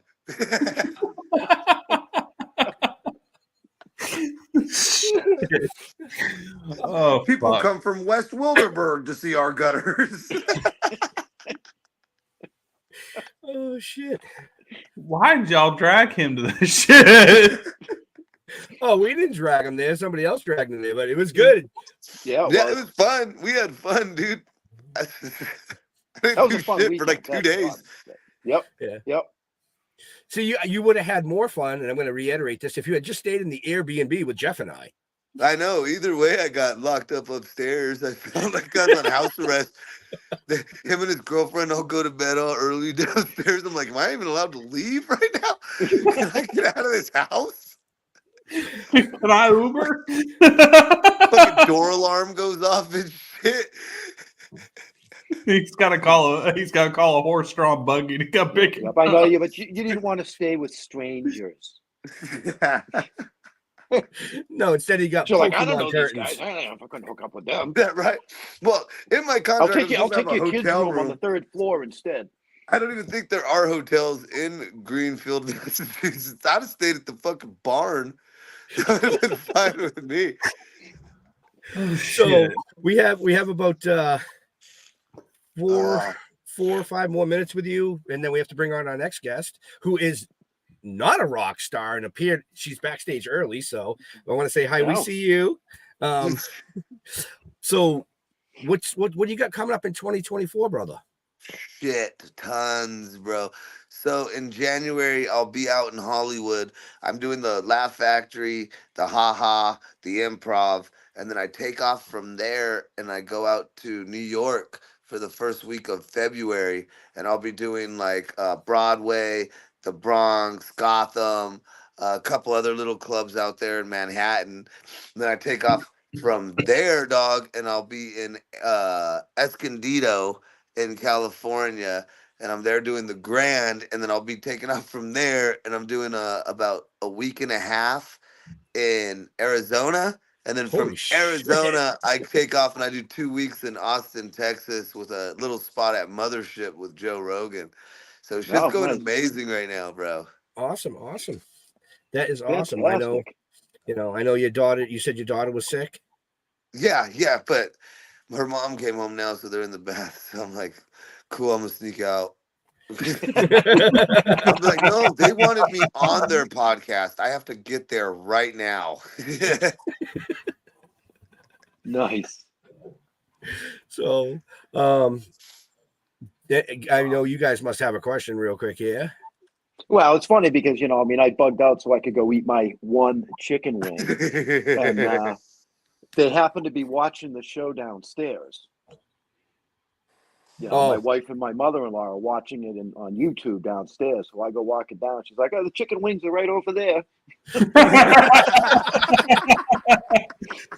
I gotta ask, did you have fries with it or chips? Be like, I don't need wings. I just need one. It was just one wing. Well, I ate one wing and a crab rangoon, I have to say. If you ordered the 6-wing combo, that's 5 too many. Hey, how do you think I keep my girlish figure? By eating fucking crab rangoons with your one chicken wing? No, a little later I'll be going down for some General Chow's chicken. One General Chow chicken. Just one. A little bit of rice. It's that single water chestnut that puts me over the top. I'm starting to party already, man. Fucking 2024, I'll be high as shit. Go right. You and the wife and the kids got any big plans for tonight other than hanging out with us for a few minutes? No, just going out. Just gonna go to the casino for a little bit, and that's about it, bro. Nice. So we are gonna let you cruise, man, because it's coming up on that time. Perfect, you guys. Thanks for hanging out with us, brother. Safe travels during 2024. I know our paths will meet again. Oh, definitely. Thank Gentlemen, you so much. Just not in Greenfield. Just not in Greenfield. Thanks for having me. I'm gonna go eat those other 5 chicken wings homeboy left. See you guys later. Take care, Rob. Take care. Happy Bye. New Year. So, yeah, he's a trip, man. He's toured with some really big names. I think his first 3 shows were like huge names, but he tours with Tommy Chong all the time now. Yeah, I wanted to go down and wolf one down. I saw him on the screen. I'm like, I got to get back up there. Right. But I mean, we've been blessed over the years to have so many amazing guests. This next guest comes to us from season 2. She is just total badass. I mean, I don't know how else to explain her. She's just really, she's all that, folks. So Jeff, I mean, let's see if you can fuck this name up too. Let's see if you can butcher this name tonight. Okay, let's bring her in. Miss Chloe Tracos. Hi. Okay, right? Yes, you said it perfectly. Ah, damn. You guys and that's pretty hard to say it perfectly. So you did well. Thank you. Yeah, for a change. How you doing? Good. How are you guys doing? We are doing well. Well, you know, we made it through a year. Yeah. We made it through 23. Yep, we did. And I must apologize first. I was in touch with you guys on Facebook, but my last account got hacked. And so I had to start up a new one. So that was why. And so thank God when you posted on my wall, you said check your private messages because it didn't go into my main message box. So I'm very glad you did that and that we're friends again. It wasn't, so I have to tell everyone because I can't remember all the people I was friends with that I didn't block you. I was hacked and I had to start a new account. Okay, so I'm going to have to go find you again. Yes, you must. Just go to my page. I already found her. Yeah, Ben's page. Tell me again. Yeah. So, yeah. I just looked for the pictures with cats. I'm like, oh, there she is. Yes. Crazy cat lady. Yeah. So what's been new? I mean, last time we talked to you, it was introducing Joda, I believe, right? Jodea. Yep. Jodea. See, I butchered the name. Well, that's the point of the film, that she has a difficult name to pronounce. So, but yeah, that was good. That was, and it had a very positive response, and we are still out there online. And I mean, this year was a tough one because of all the strikes. But I did this online series, which I've been working on and we've been shooting. And it's basically it's a comedy about a girl who I play who falls into a coma at age 15 and suddenly wakes up now in the 2020s and has to adapt to everything. And of course, she gets everything wrong. And so it's a comedy. We've got a great team together, and we're gonna start getting it out there in 2024. Very cool. I look forward to seeing fun. That one. Yeah. So you've been busy. Is there anything specific that you really need or have the need to accomplish in 24? Oh, wow. What? So much. I mean, I'd like to, I have several projects I want to get greenlit, and I want to get, I'd love to see the series take off. And that's basically all work related stuff. And then just want to just keep, basically just want it to be a good year with no more strikes or anything like that. And we can just keep on making movies. Just run smooth. Yes. Right. Run smooth. Absolutely. Any place you really want to try and visit that you've never had a chance to? Oh, I've never had a chance to. Let me think. That's some good questions. Yeah, there's so many places I'd love to visit that I haven't had a chance to. My sister and I have talked about her coming out here. She lives in Australia and going to Prince Edward Island. That's like on my bucket list. I would absolutely love to do that. And that's my number one place to visit right now that I haven't been to. Last year I got to visit, I went with my mom, and it was another bucket list place. It was this place in Georgia that was a bed and breakfast that was in the house that was modeled on that basically, which is the house they used for 12 Oaks in the Gone with the Wind movie. It was obviously the movie was, they built it on set, but they modeled it on the house, which is now a bed and breakfast. And like for the last 5 years or so, that's been on my bucket list to go there and stay there. So in this past 2023, I actually got to do that with my mom, which was wonderful. So I actually know where that is. That's not far from me. In Covington. Yeah. Yeah. It was wonderful. I love that part of the world, and I love all the old houses, and Yeah, it was fantastic. Yeah, Yeah. it's about 5 hours from me because I'm down in South Carolina. Oh wow. Yes. Yes. Yep. I actually live in the town that they filmed a good portion of Forrest Gump and Full Metal Jacket. Oh, amazing. Yeah, Love it. I'm in Beaufort, South Carolina. Oh wow. I love South Carolina. I do too. There's nothing like it in the world. And I like everyone- parts of it, most of it, except where he is. Oh, yeah. Whatever. Yeah. Come visit. You won't want to leave. Yeah, no, it is. It's great. And the beaches are beautiful and people are so friendly. Mm-hmm. And I love that. Yeah. Excellent. Yeah. You know, well, at some point I will be in South Carolina. So Yeah. Right. I mean, I would hope so. you know, Well, maybe. Yeah. Unless he just doesn't come. you know. what I mean? Well, it'll be close enough. I mean, you know, that's where we've got land in North Carolina, in the Oh yeah. you know, in the foothills of the Blue Ridge there. So Oh nice. you know, so we want to build there when we're ready to try and get out of New England. So Wow. Oh, you can move down closer to me.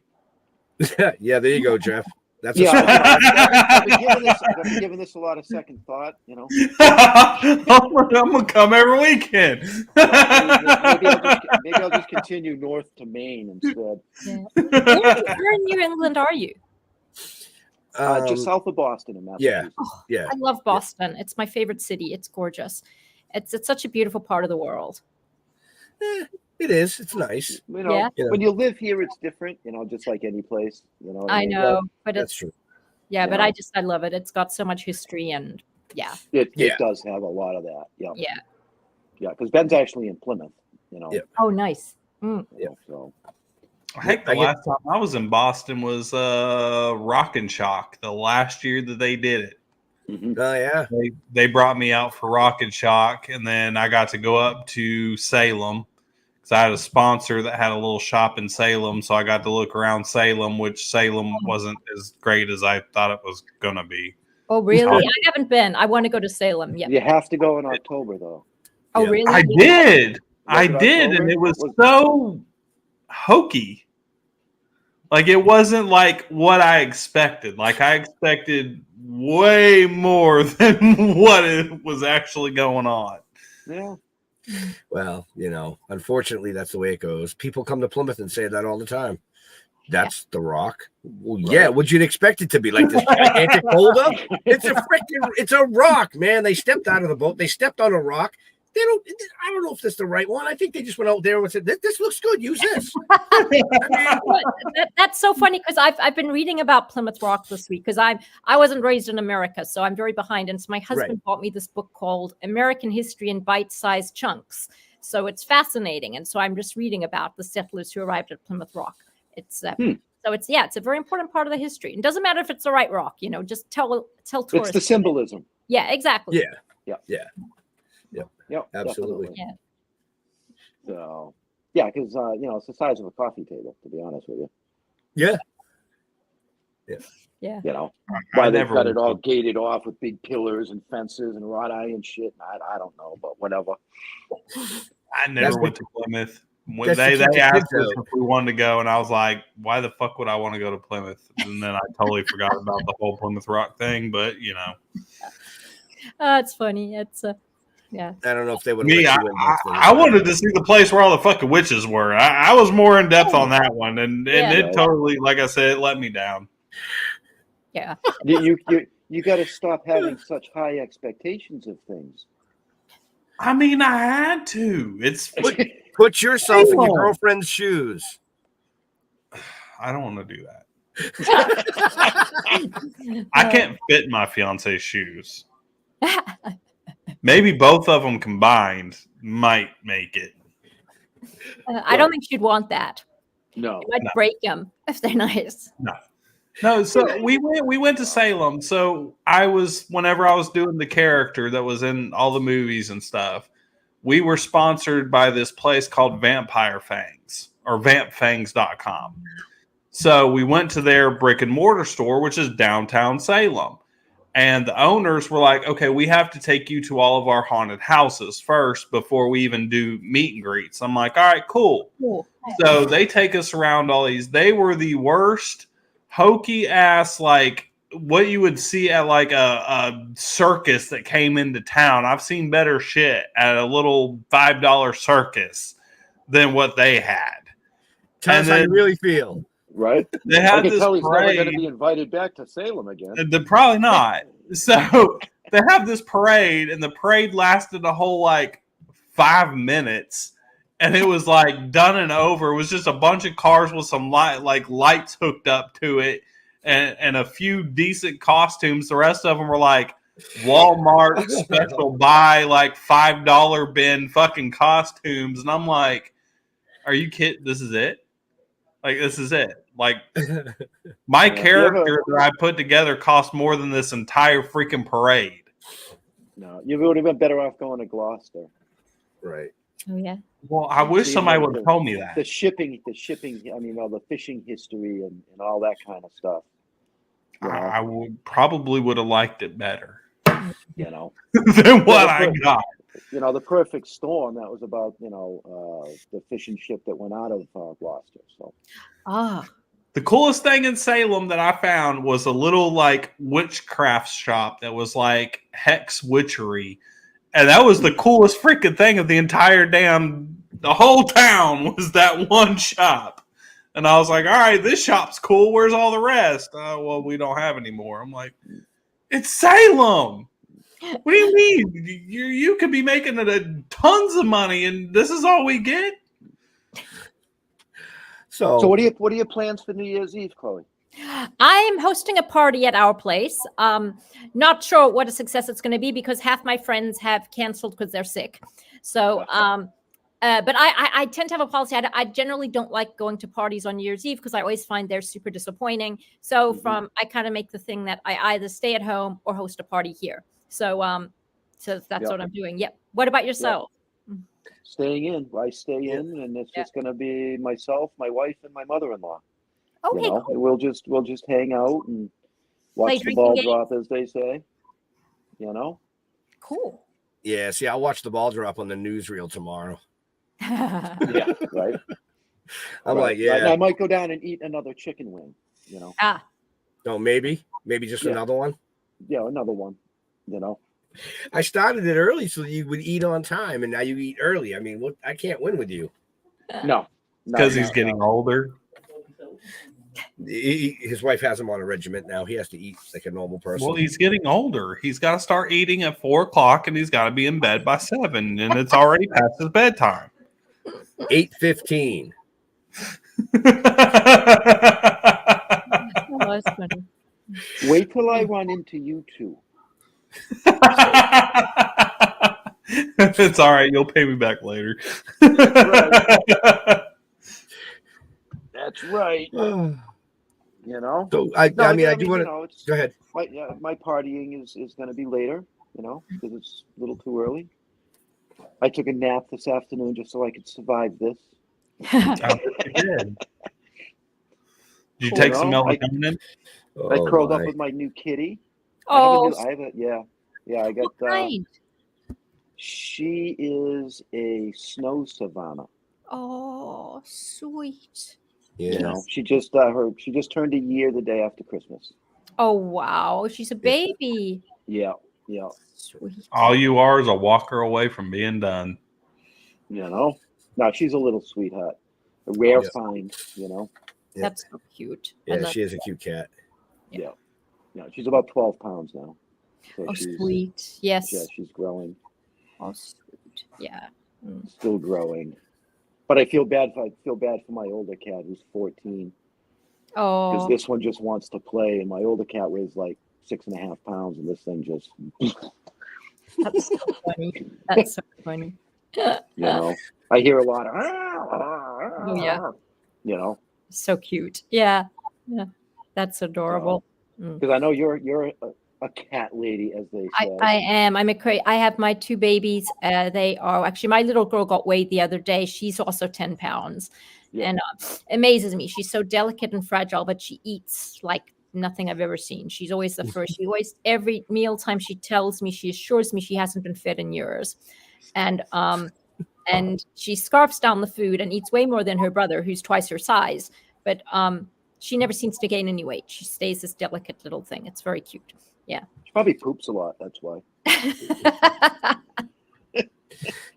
I wouldn't know. Possibly. Yep. I Yeah. I have a self-cleaning litter box for my cat, so I don't. Really? Yeah, it's called somebody else in the. It's somebody else in the house. Oh. I go. The Sorry. litter box needs to be changed. I'd not peg y'all for cat dudes. Like I totally didn't. I'm a little let down. Oh yeah. So no, I actually I have a Have you brother and seen the sister. room I sit in? Right? Look at all the Panthers on the wall behind them. Let's see. Oh wow. All right. I'll start All searching for retirement places Okay. for you, Jeff. I got you. No, cat.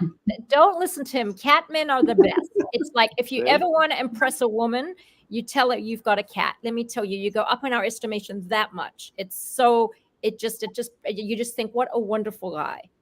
Seriously. See, and that's why I have two of them. Yes, because Jeff and I we're always on the road. Yes. And prior to both my daughters had kids last January, but my younger daughter moved in with her husband. They live in the house with us, and before that, my wife was always home alone. So I was like, "Well, I'll get you a cat."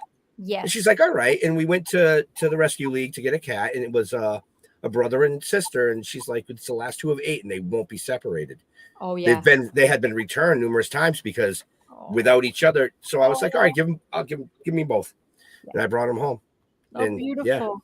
Yeah, mine are brother and sister too. We wanted the little boy, and the owner said, "Look, you've got to take 2 because they were so little. They were like 8 weeks." And so we took the one little girl, and it was so cute. They just, like they've been with each other their whole lives. It's adorable. Yeah, but no, but there's something I gotta tell you. It's men who love cats. It's a big, women love that. It's really because like dogs are kind of macho. It's kind of like but a guy who can like love a cat and that's just special. I mean, the dog thing, the macho. I don't know. It depends on the dog. Well, that's true. A guy that has like a poodle. Yeah, I'm sorry. There's nothing Chihuahua. macho about having a Chihuahua in your man purse. I mean, I'm sorry. Rottweiler, even Yeah. a golden retriever would be okay, but Well, what's funny with a Shih Tzu Chihuahuas? won't cut it. No, absolutely. What's funny with Chihuahuas is that when I was growing up, I had a cat, and one time we had a visitor, and the visitor brought her Chihuahua, and my cat thought it was a rat, and she thought this was like all her Christmases come at once, and she would not. And the visitor ended up having to leave in a rage with her Chihuahua in her purse while my cat was just trying to get it. It was very funny. He's like, "Look, dinner." Yeah, I know. It was like, "What we dinner? Nice big rat." A live play toy. Right. I'm more of a reptile guy. I like reptiles. Yeah, you are. Do you have a pet snake? I actually used to own an exotic pet shop, and at one point I had over 500 snakes. Oh my God. So I don't anymore right now, but I actually plan on getting another snake. I've been talking to my kids, and they're like, "I want a dog." I'm like, "Cat, how about a snake?" Let's get a snake. I feel like we're playing rock paper scissors here. Yeah. Right? Yeah, kind of a little bit, but no, I've had everything from reptile. I've had everything from ball pythons and non-venomous all the way to venomous. So they're misunderstood. Yeah. Apparently so are you. No offense, but I'm probably going to visit if I come to South Carolina. It's okay. I can teach you all about them. There's a reason that ball pythons are called a pet rock, because all they do is sit there and they really don't do shit. I'll get the girls every time with my little kitty cat.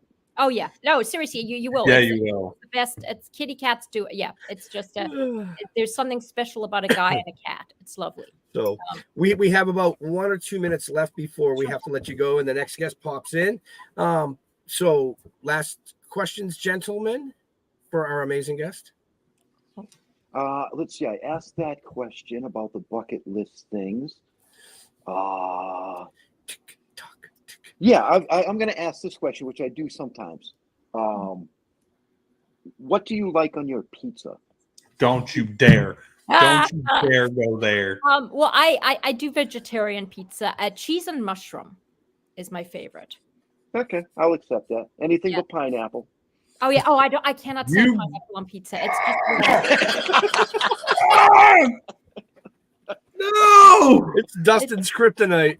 it's just sorry. I have a problem with mixing sweet food and savory food. It's like if someone gives me a salad and they put like apple or something sweet in it, it just is wrong. I love that. That's my favorite. I agree with you, Chloe. Yeah, no. When they serve chicken and they put honey in it, I'm like, no, it's not. That's honey's for dessert. That's not for the chicken. But that's my personal taste. But yeah, no. Mind you, I haven't had pizza in about over a year or so. But yeah, mushroom and cheese is my favorite go-to pizza. Okay, excellent. I love my Hawaiian pizza. That and pepperoni and sardines. Anchovies. I'm sorry, anchovies. I was going to pepperoni and anchovies. There's something wrong with you. No, the hell there isn't. It's good. Just try it. My fiance is giving me the stink eye right now. So I have to ask, what does your fiance think about you wanting a snake over a dog or a cat? That's why she just threw her arms up. She says she'd rather have the dog or the cat. Well, yeah, I could.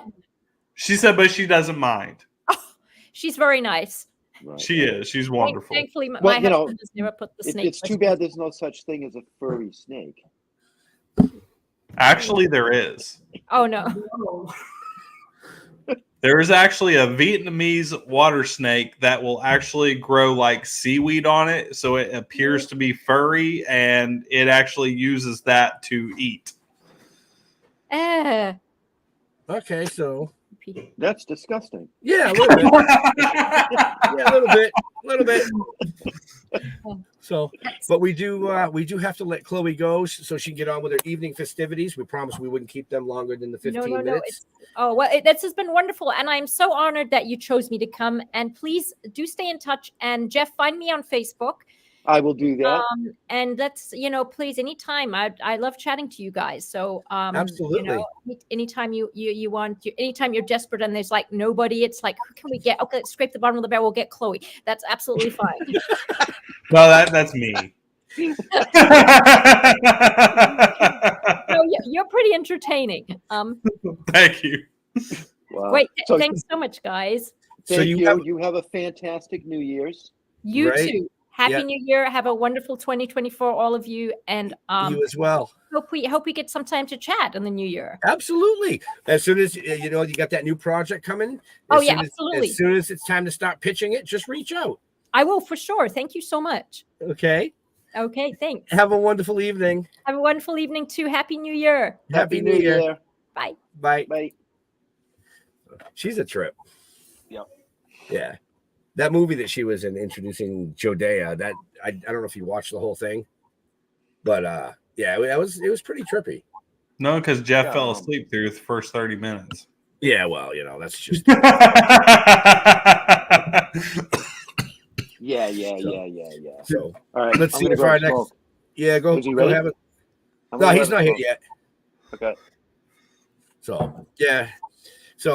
Anyway, so to our guests and everything, we want to thank you for tuning in tonight, hanging out with us for part of New Year's Eve.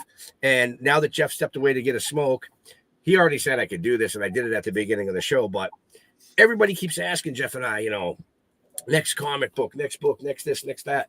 What's going on? You guys always have something going on. So yeah, real quick, this is what's going on.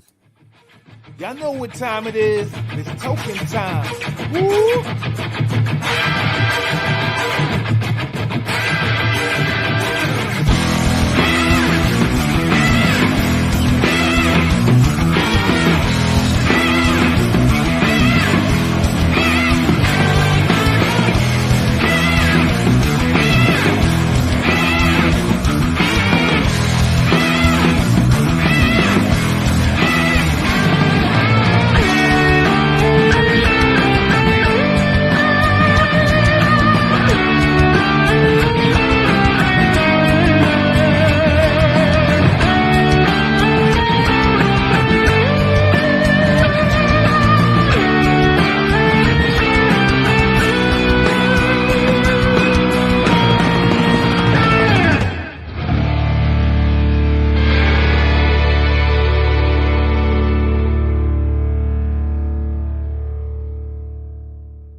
Wow, that was pretty good. Would you go to the bathroom?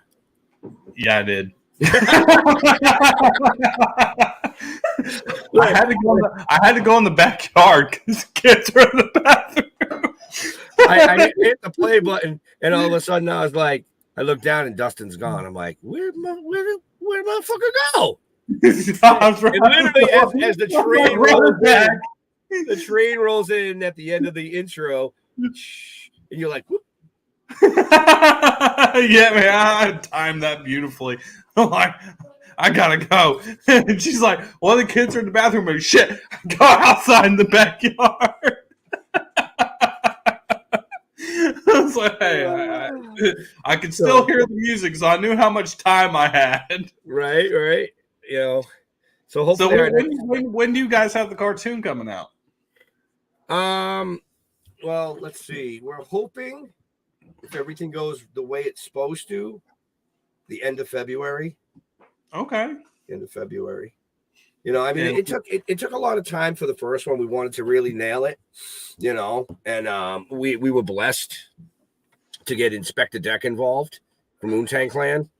Yeah. And potentially not our next guest, but our last guest for tonight, Francesca DeLuca, might actually be doing the what do they call it? The introduction to each episode.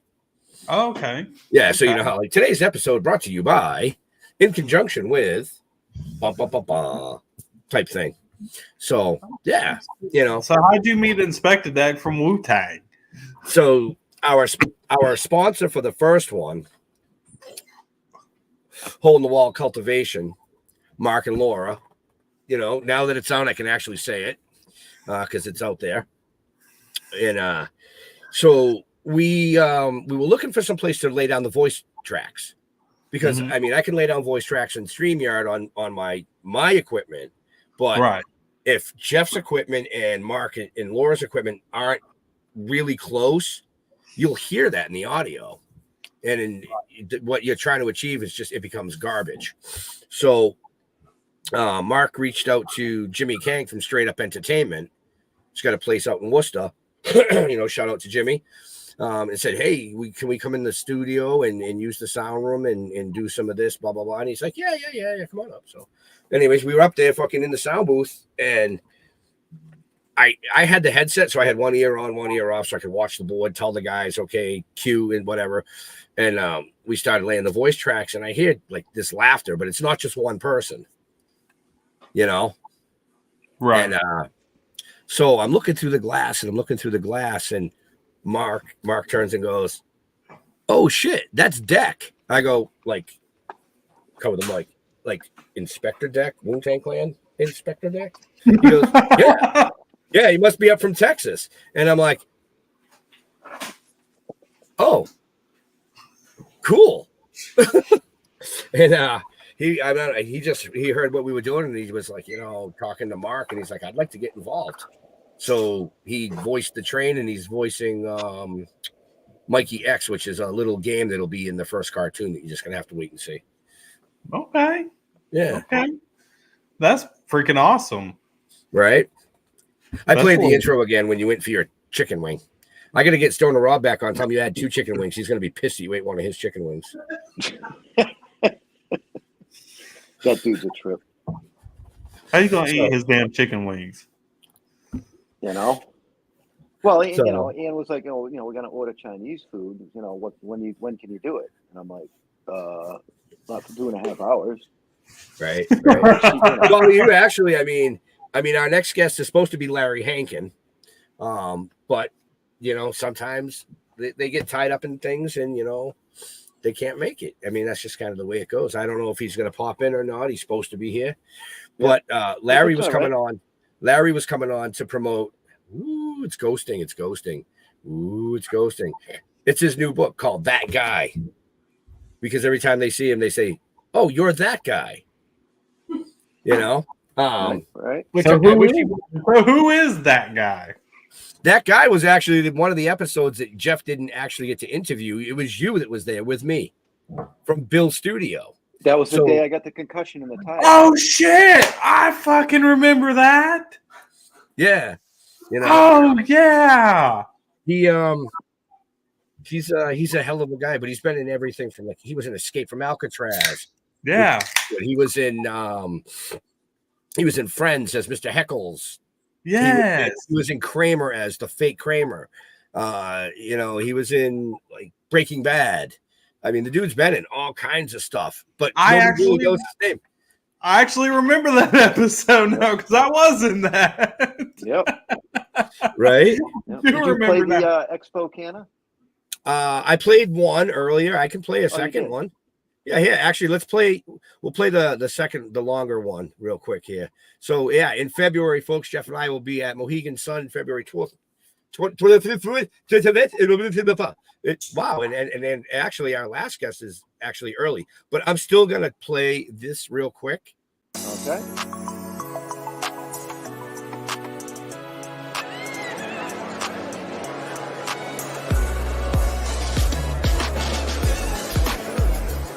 Experience has been awesome. This is our first hometown show. It's the first time I've been spending the last 5 years touring around the country and promoting my company, and I'm from Connecticut, so now I finally get to do it in one of my favorite places.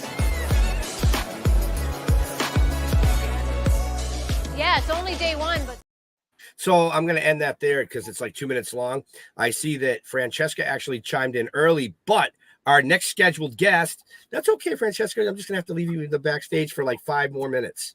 Our next guest was supposed to be here at 8, is a little late, but that's hey, okay. when you are that guy, you can be as late as you want. Mr. Larry Hankin. Hey. Happy New Year, Larry. Boy, did I have what a tussle to get here. It's like working on internet is like trying to get cross town in New York in a taxi. It's like crazy, man. Well, you made it. I made it. I did. I mean, I've been trying to make it since 4:30 or since 4 o'clock. Yeah, I finally worked it out with no time to spare. But here I am. Okay. Thank you. Wow. Hey, we're just glad to see him again. It's good seeing you again. So I already did a quick shameless plug about that guy.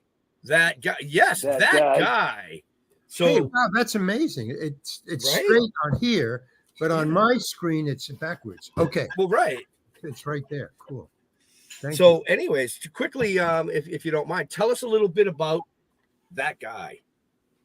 Well, the book is about just my life in show business, basically, with a beginning of where I came from, with my parents and stuff. A terrible childhood, which I think is a show business story. I think if you want to be in show business, have a terrible childhood. Talk to your parents, get them to beat you, send you away, whatever. Just get some, soul. Got that down. Get something going for you. Okay. And then the book is about when I did stand up, and I did, I went in, then I joined Second City, and then we went to the committee. We started the committee in San Francisco, and that was a big success, as successful as Second City was. But the trick was, and we didn't know this, but this is a really cool deal that I just fell into. We quit Chicago, about 5 of us, plus the director. They have a school there in Chicago for Second City, so they have a lot of people dying to get in. I got in, but 5 of us, 6 of us, and the director decided at different times to split. And then we were contacted. We contacted each other and said, let's go to San Francisco and open our own. So that's what we did. The trick was that nobody from Hollywood would fly to Chicago because it's just too long, it's too expensive. You have to spend the night, blah, blah, blah. So, but San Francisco, you can fly up for like back in the 60s. You could fly up for $35 round trip, and you could come back on a late night flight. And so you could see the show, and it was really cheap and fast, and you wouldn't waste a whole other day. So we would fly down from San Francisco, the people in the committee, to audition, to get an agent or a manager or something, and nobody would talk to us. We were nobody. We were up in San Francisco, but they would fly up to see this hit show and hire us. So we had the best of both possible worlds. We didn't have to audition or go down there at all. We would just do our show. We were paid, stage actors, but we were paid. But we could work as much as we wanted because Hollywood would just. That's how I got started. Laverne, Penny Marshall, grew up. She saw the show. She saw me. Went back and said, "Hire the tall guy. I'm doing a dancing thing." Laverne and Shirley were going to their prom. She wanted to have a physical comedian to dance with. So he said, "Hire the guy up in San Francisco. This guy Larry Hankin. He's a good dancer." So that's how I got my agent. I flew down. I did Laverne and Shirley, and the agent showed up. Said, "Hey, you have an agent?" No. You want one? Yes. So, how would you like me? Great. So I got an agent. That's excellent. We try, it's just amazing, Right. And once I got to Hollywood, then I did the TV show, and that's all in the book and all the, famous people, la. But I'm not that kind of guy. I'm not a Hollywood guy, so it didn't really do much for me. I mean, in the big picture, I don't schmooze, I don't party, I drink a little. I do drugs, but I'm getting old. You gotta fit in somehow. So you get older, you stop. You cut it out. But while I was there, I try to belong. I try to hang in there. And so that's that guy. That's basically that guy. But now I kind of dropped out for about time for a shot. I dropped out for in 2015, 2016, around there. I think the last thing I did was a Breaking Bad. Right. I have really serious ADHD and dyslexia. And I've worked around it. There's workarounds, blah, blah, blah. I've gotten help, and I work on it. But there comes a point at which the workarounds just don't work around. And when I did the Breaking Bad, the last one in 2013 or something like that, between 2013 and 2015, I decided it was too much work to work around. In other words, I've never had trouble memorizing lines because I always had time enough to memorize the lines. It's very difficult for me to memorize lines. That's my ADHD dyslexia. Memorization. So on Breaking Bad, the last one I did, the movie, El Camino, I was working with Vince Gilligan. I mean, he was directing. And I went up on my lines. And he just said, "Hey, Larry, get your lines down." That's all he said, just like that. "Hey, Larry, get your lines down." And then he took a break of 10 minutes for me. He said, "Let's take a break. I want to talk to the camera people." You just made that up. "I want to talk to the camera people." And he went off to the side. I went up, and I had to walk around the car. I don't know if you remember. But I kept on walking around the car. Well, it turned out that was really cool because me forgetting and him giving me the time. Because I was walking around and rehearsing, the camera guys, the operators, not the cinematographer, but the camera operators, they remained on their camera, and there was three cameras on me. And I said to Vince, I said, "What are these three cameras for?" And he said, "They're all on you."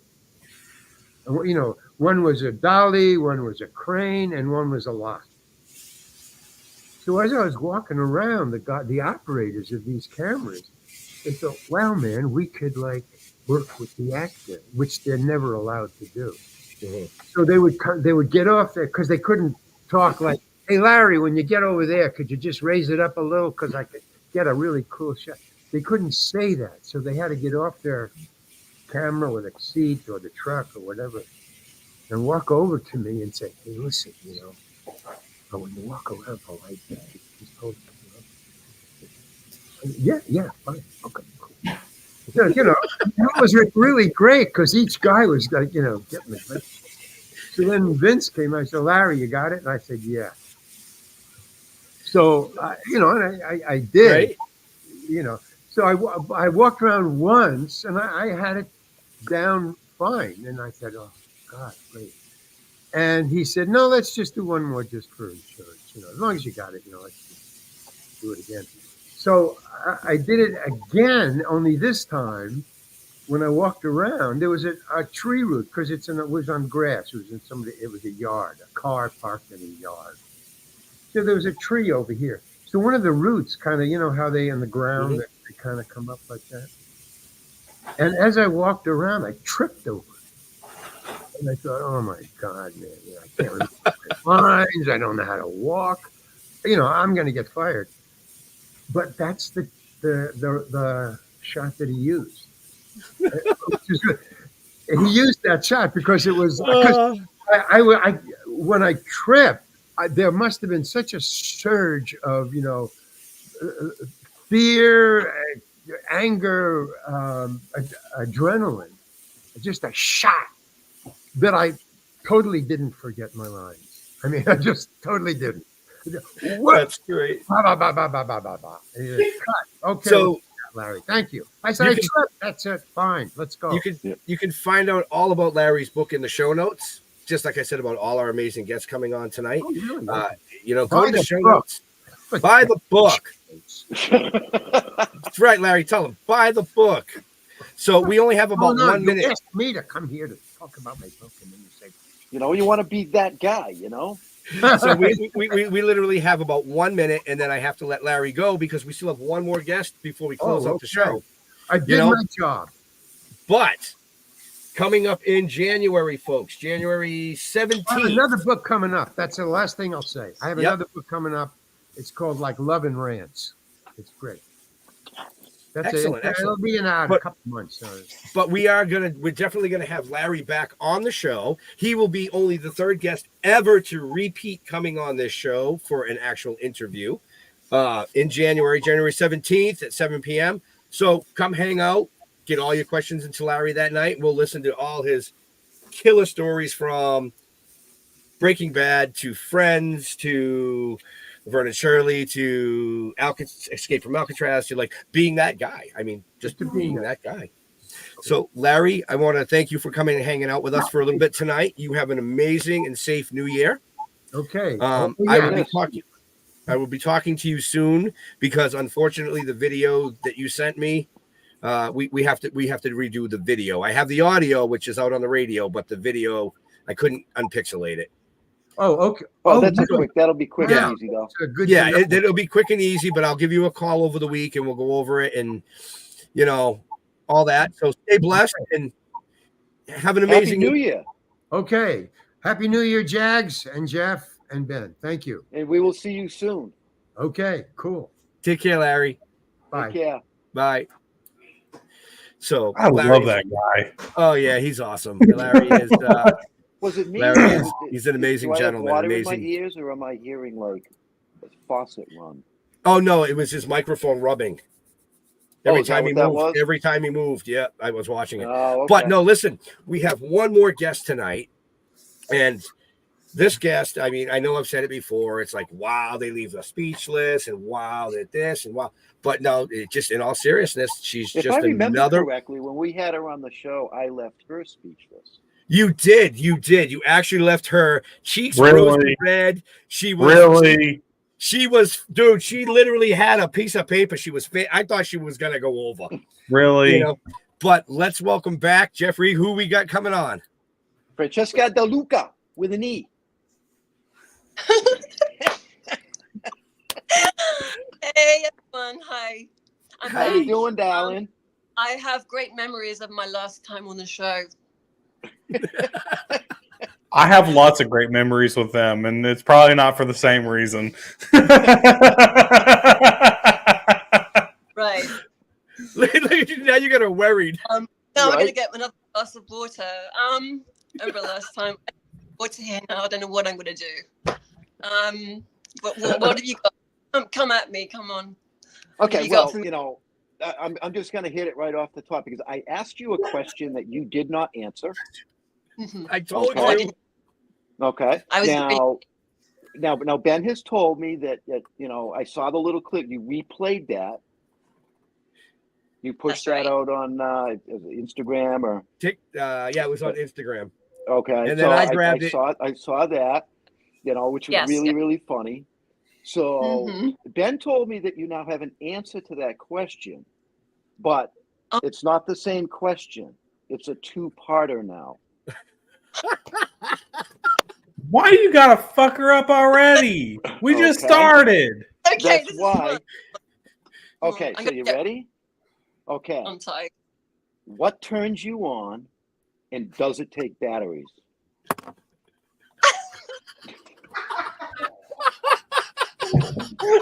Why are you gonna do that? God, Jeff. Oh, I'm crying. I'm crying. Brooke. Doesn't take batteries, huh? Wow, let me think. I think it doesn't take batteries. Okay, a guy who is kind and considerate, thoughtful, not an asshole. So the Oh, so definitely not me. You. An asshole. Kind and considerate. Yeah, someone who's not too egotistical, but like is confident, you know, self-love and all that in a healthy way. Yeah, so it's like it's a healthy balance. That's what I like. That's what turns me on. Yeah. Okay. Is that a good answer? That's excellent. Thank you.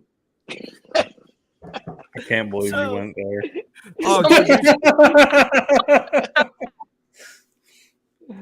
Oh boy. I'm allergic to cats, but yeah. Oh, you are, huh? I love dogs. I'm a dog pet. Okay. Well, I got one of those too. Oh, you do? Oh. Yes. What, there right now? Well, not well. He's in the house somewhere. Oh. He's probably downstairs. Oh yeah, because that's where the food I've is. always had a dog. I think when people are kind to their pets, it says a lot about them. You know what I mean? Mm-hmm. You must have seen me holding the cat. I don't think remember. she was. Yeah, I don't think she was backstage yet. Oh, okay. Okay. Yeah, most of us tried to forget that happened. Oh, really? Oh, boy. So you said a part 2. So what's that then? Was that it? That was. No, he wanted to know if it included batteries. Right. Yeah, that was the part 2. Yes. That was the part 2. Yes. He just wanted to mess with you because he knew I know, that you but had. now I've had that experience. It's like nothing after that. like you. He might be blushing more than she is right now. Did I blush, You know. by the way? Blush. You know. A little Well, bit. you have to admit that. I mean, you do. I'm sure you do a lot of interviews. That's probably the oddest question you've ever been asked. It was, but I was kind of like, it was fun, you know, and I like, that's kind of like, you know, like when you're an actor, you know, you don't always know what to expect sometimes, like with the other, if you're bouncing off of each other, you know, like a little bit of improvisation sometimes is good. But that was like, whoa. But yeah, it's fun. You might as well ask her if she had a penis. What would she do with it for 24 hours? Right? she's like, what? If she had a penis for 24 hours, what would she do with it? If I had one right now, like I would play with it, obviously. Oh my God! Sorry, folks. It took Dustin 2 hours and 34 minutes to derail the show. If I had a penis, I'd do with it. No, that Yeah, I'd she play. told you. Well, I'd be at first, obviously, and be like, oh, okay. But someone told me 24 hours, okay. I'm not going to just do nothing. I'm on a limited time basis here.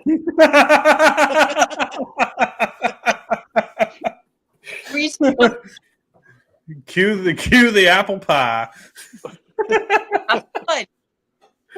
She is, dude. You just horrified her. Apple pie. Yeah, you never seen what was that movie?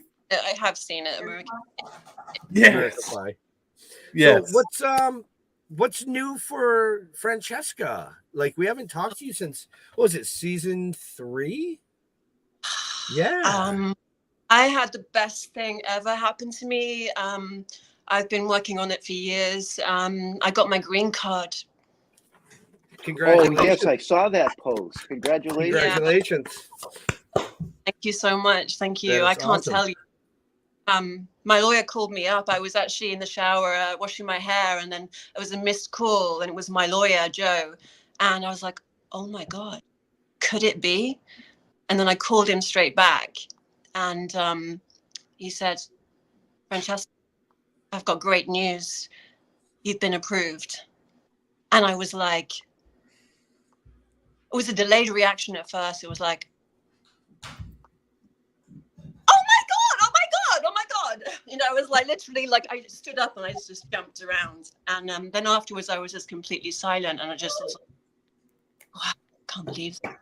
Like, changed my life. Yeah, it's been like 10 years. Awesome. And I think I told you before that, I was cast on a couple of TV shows 3 years ago. And it was like, a couple of really good roles. And they wouldn't let me film because they wanted a citizen or green card holder, not someone with, a visa, like an O1 visa. Even though that was in acting, I should have been able to film.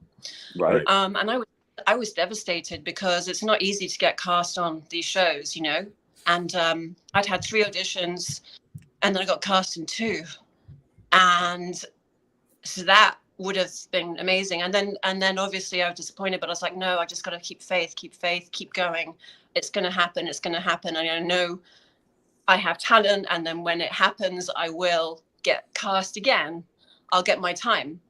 So that's what I've been patient and believing, and now is my time. 2024, I'll be able to audition for TV shows, or films, studio films. Mm-hmm. So I've only Time been to able go to kick some doors in. What was that? Time to go kick some doors in. Oh, fucking kick doors, kick ass. I mean, I'm ready. I can't wait. She is ready. That's what I came here to LA for, to act, to do what I love. And, right.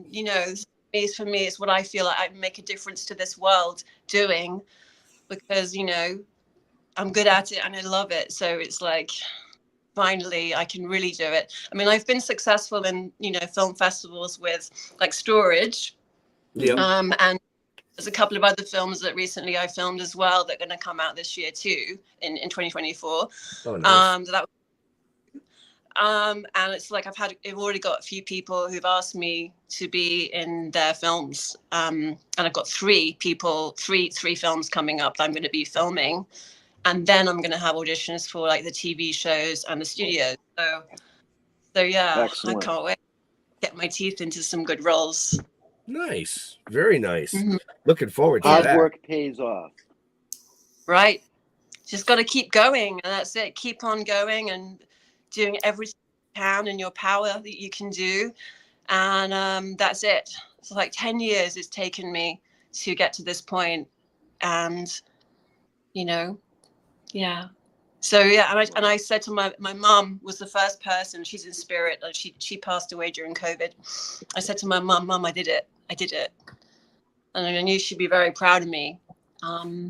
Yeah. That's awesome. So whatever you have, anyone out there, if you have any dreams, and you have what it takes to make them happen, go for it. And there'll always be things that will come up, you know, in your way, obstacles or whatever, but you just got to like slam them all down, you know, you just keep moving forward.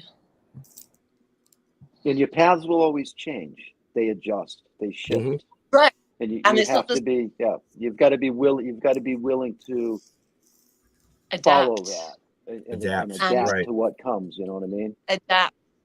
You know, And, it's like, you know, somebody once told me a long time ago that everybody complains, you know, my ship's never coming in. My ship's never coming in. Everybody's ship comes in, but you got to be at the fucking dock. You got to be ready. You can't know can't what just, I mean? you've got to be ready. Like, exactly. It's like, I've been, you know, for me, like as an actor, I'm always working on my craft, and I have been, you know, for years and years. It's constantly, and I like so confident in it. And I'm like, I'm so ready for this. Like I'm going through those doors right now. Yeah. But it's like also enjoying the journey of like appreciating every moment that you have in your life, that it's not always about that goal. And I think that's really important, you know, to learn that life is so precious, and enjoy, you know, being with friends, family, going for a walk in nature, anything, like, you know, just be present in where you are right now, because you know, this is a gift. This life is a gift. You never know when it's done. Well, she And also basically laughing, you know, don't take it seriously, laugh. Right. Yeah. You live in the moment. Always live in the moment. That's it. You know? And, you know, and it's true, believing in your time will come if you keep on working towards what you want. And, you know, sometimes what you want isn't what you need. Right. Very deep for you. Very deep. Yes. Yes. That's his age showing. Was that? Yeah, it's more age showing. So that's his age showing. Really? This is young right here. That one at the top. I didn't talk to you last time.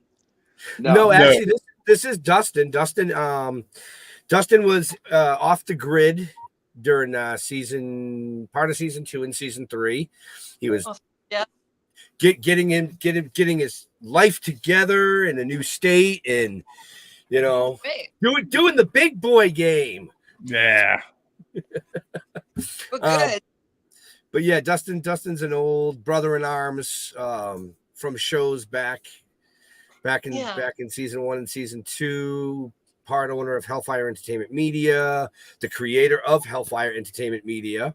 But yeah, we missed him. He's a hell of a great guy. And Jeremy, actually, Jar Jar, says, make sure you tell Francesca I said hello. I wish I really could have made the show tonight. Oh, Jojo. Hi, Jojo out there. Watch this. Hi. Happy New Year. Jojo was fun. Yeah. Right? Yeah. Jojo's that a was, ball. I mean, so fun. Not that it isn't with you, Justin. You're good. You haven't said much, Justin. It's all right. It's good. Yeah, that's good. This is the Jeff show right now. You know? The Jeff show. So, you got plans for tonight? I'm actually staying in. I'm going out tomorrow. Oh, okay. I'm going out tomorrow. I'm not like bothered about the New Year's Eve. It's almost like it's too much of a build up. And I've, you know, been there, done that, you know, like whatever. And I'm like, and I'm like, gonna have a quiet night, and to myself, just gonna relax and chill. And tomorrow I'm going out, which will be lovely. Yeah, I'm looking forward to that. But I like, there's no, you know, it's like I haven't done that in decades. I don't go out New Year's Eve. No, I just don't. It's too much hype. And it's also like, I think I'm going to see the fireworks where I live as well. There's fireworks that will be going off, and I'm just going to like go out, you know, aside and have a look at them. And I think I heard Larry say as well, like, I'm not too much of a party girl. I mean, I love, you know, socializing, but I go crazy. You know what I mean? But I love going out with my friends or dates. which I've been doing recently. Yeah, and that there's value in just in that, and having time on your own as well, balancing it. Right. Now there's a whole bunch of new guys out there that know what turns you on. So Right. Yeah, you done fucked that all up. Good job, Jeff. You done fucked that up. Now she's gonna have tons of fucking guys coming up and trying to hit on her and do all kinds of stupid shit because Jeff The hate opened her mail's wide already up to the whole starting. damn world. The hate mail. The hate mail is starting. Starting. This is gonna haunt me forever, isn't it? You know, I get what be like. Do you remember you on that show? Jimmy Kimmel will be like, "And we got a clip for you, Francesca," and I'm like, I know which that'll be. Yeah, we're either talking about her being turned on or her having a penis. One of the two is going to be on there. Well, hey, I'm okay with that because all of us will be there with her. True that. No, they'll just crop it. They'll just crop it out. Hasn't there been that shot? Hasn't there been a film yet made about that? Woman wakes up, the penis. I'll be like, whoa. Is that the new role for 2024? This is what is am I tempting fate here? Oh shit.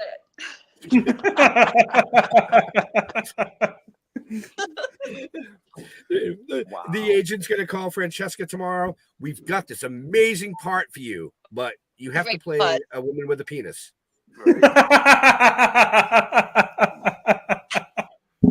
Oh, somebody's gonna joke on that. Oh yeah, there'll be a meme within a week. We're gonna get sued. Oh my god, there's so many bad jokes I can think of right now. Ugh. You think?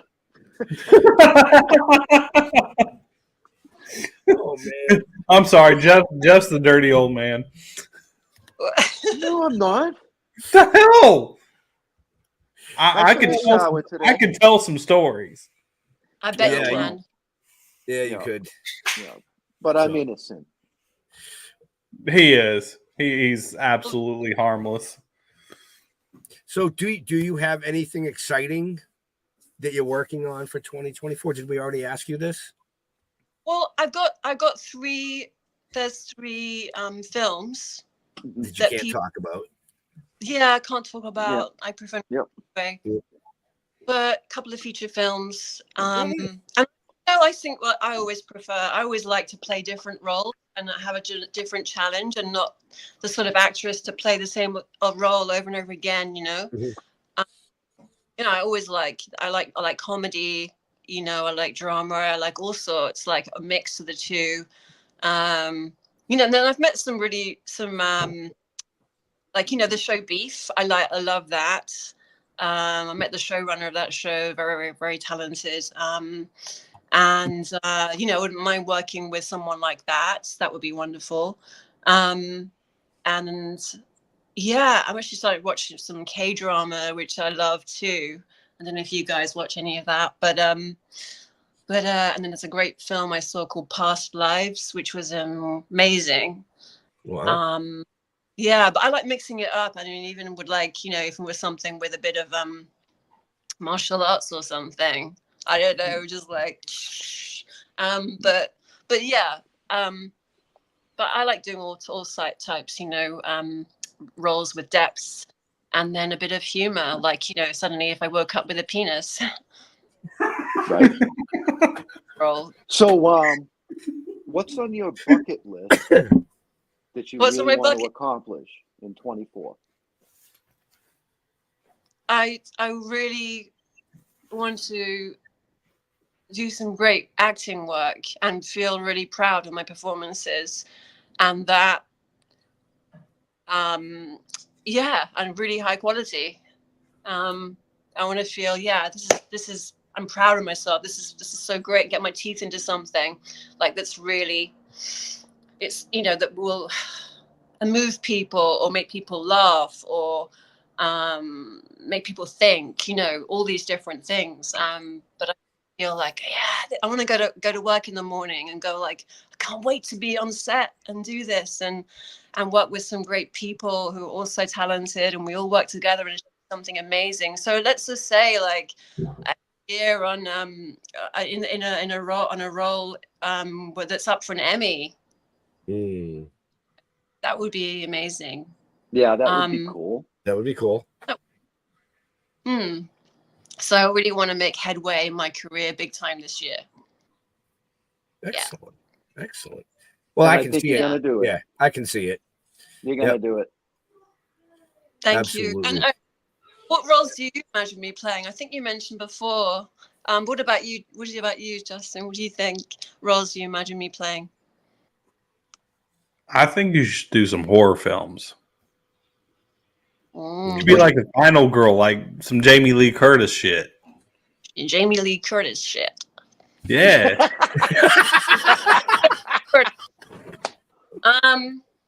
You could do some Jamie Lee Curtis shit. Well, okay. Because I mean, actually, did you see her performance in the show Bear? She was amazing in that. But she's just an amazing actress all around. I love her. But yeah, I'd be up for that. So do you see me being like the killer, the psycho killer, or do you think I'd be the victim? Which one? I think you could do both. I picture you in not necessarily a straight out horror, maybe a horror thriller. As the seductive killer. Like some psychological shit. Yeah, like some Black Widow kind of character. Yeah. Also, you're talking about, well, there's actually a good movie on that, and it is foreign, but it is fucked up. And if you've ever watched the movie, it's on Tubi for free. It's a movie called Audition. And this girl goes on this, it's like live, it's almost like speed dating, but that's how she lures her victims in, is by like speed dating. And starts getting super involved in them, and then the minute that something goes awry, she ends up like cutting them up with razor wires, and it is graphic, like extremely graphic. But it is a good movie and it is kind of like one of those slow burns where it's slow to build up to the point of you finding out that she actually is the killer. But it kind of goes into her backstory on how she was like abused by her uncle and beaten, and she's got a fucked up backstory, but I mean, she's good at what she does, and it's some fucked up shit, but it's a good movie. Oh, wow. Whoa, that's good. It's got like a backstory to it. That's always I mean, it goes back and forth through the whole thing, from her backstory to what's going on now, and it kind of bounces back and forth. Yeah, that's good. I always like a character with an arc, when there's the depth, there's underlying stuff going on, and or there's like something that happens that changes her, or like I love good writing. That's something I always look for, something with great writing. Yeah, and she was dark because she would like numb up her victims and make them watch her like cut them up like piece by piece while they were numb. So they couldn't feel a thing, but they had to sit there and watch it as she was doing that. That's intense. Is that your kind of film? Like you like horror films more? Oh yeah. Oh yeah. I've actually acted in several horror films. So really? Horror is my love. Wow. Other than Star Wars. What about you guys? What about you, Jeff? What about you? Well, I love horror flicks, but like I do like a well done thriller. Right. Exactly. You know well what I mean? done. I love I love a good thriller. And like I said, I picture you in that kind of a role, because a thriller with a killer, and it doesn't have to be necessarily a horror flick. No, I picture you more as like with the psychological thriller. Okay, well, Mind games. Yeah, mind games. Mind games. Cape Fear. Yeah. Yeah. Oh, yeah, exactly. Yeah. That was a good. I like that a lot. Yeah. I'm saying. Right? But that sexy, seductive kind of thing. Like, he brought up Jamie Lee Curtis in True Lies. Wow. when Well, she that was wets her hair and pulls that scene off. so good, so good. Wow. You know.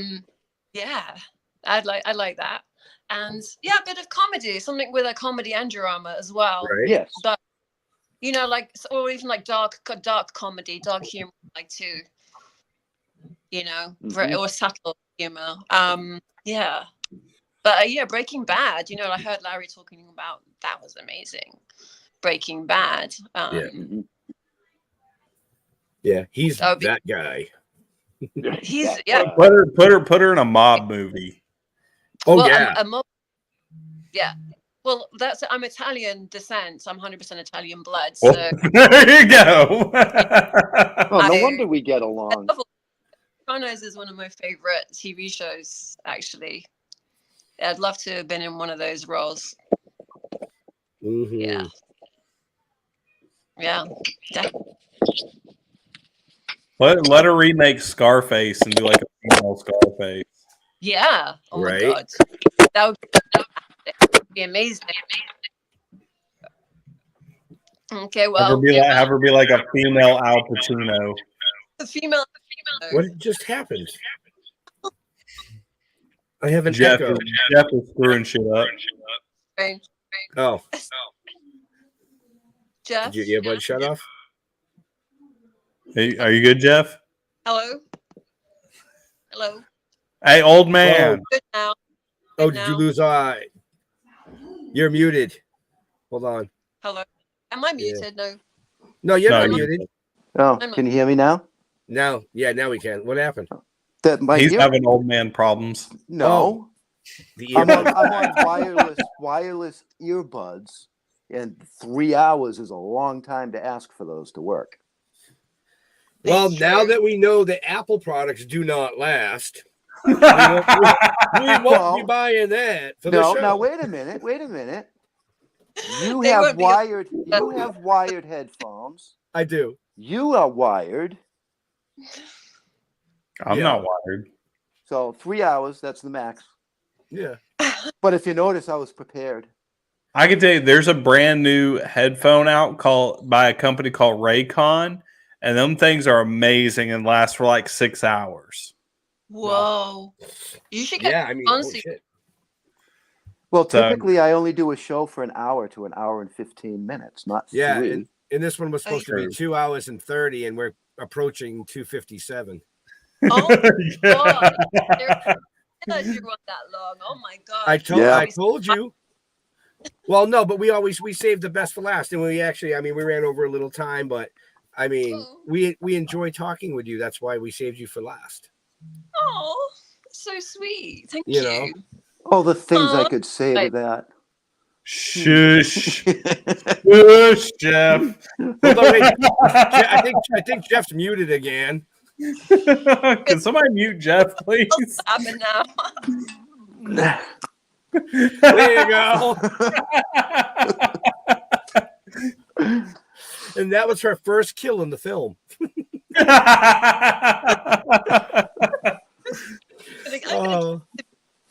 One of you. So we got like one more minute, and then we're gonna let you go so that you can actually enjoy the evening. So our viewers can actually stop viewing this and go enjoy their evenings. And I can go eat another chicken wing. Yeah, and one more. And I will make sure that I let Stoner Rob know that you ate 3 of the 6 chicken wings, and now he's not getting any more. In 1 hour intervals. In 1 hour intervals. That's going to be in his comedy act. Well, that's what I did. I just disappeared, run down, eat a chicken wing, come back up. Been doing that for 3 hours. And crab rangoon. And a crab rangoon, yes. And a crab rangoon. One? Just one. Just one. Okay. Just one. Yep. Sweet and sour sauce. One of our guests from earlier tonight popped in and said Happy New Year to everybody. That's Jeff. Who is it? Tanya. Hi. There you go. Tanya before. Yeah. So everyone, and I'm wishing you and all of you an amazing New Year and all your dreams coming true too. Well, thank you. You as well. I wish you the best for 2024. And I'm so Right. glad that we got to get that question straightened out and finally answered. Yes. Yes. Oh yeah. I have to learn how to use plates. So you don't have to leave the room to eat. So basically, Yeah, but I'm what not. she- I don't eat online. You don't want to see me chew. My God. That's dying. another thing. Like on a dying. date, a guy, just to close your mouth. Don't eat. Don't have your mouth open as you're eating. That's just like not gross. Well, right, exactly. So I'm not going to eat doing a live show because I'm going to want to talk. But it's kind of funny. Like if you, are you actually just constantly eating chicken the whole way through? Yeah, no, I wouldn't do that. That's gross. I should have just come up with a bone, though. You should. Next. That would have been fun. And I gotta say, another thing about what turns me on is sense of humor. Got to have a sense of humor, and to be able to laugh at yourself too. Right?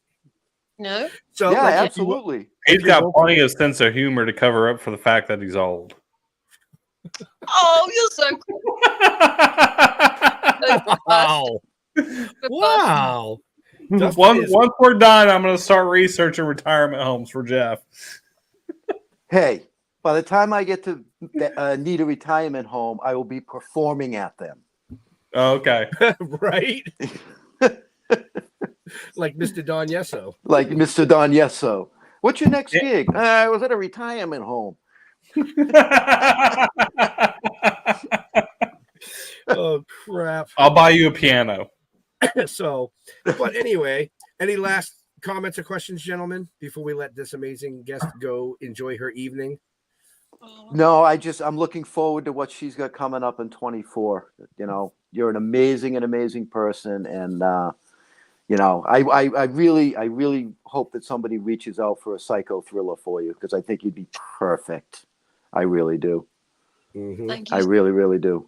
So Thank you. I really appreciate it, guys. I really appreciate it. And we'll see you on Facebook and see you around. Oh, yes. and I'll be talking to her because I sent her some speaking lines. Oh, yes, that's right. That's right. That's right. They ended up in the junk folder, but it's okay. They're out of the junk folder now. So yeah, I'm interested to hear that. I should be alone when I listen. I'll be alone when I listen to those, just in case. I bet you will.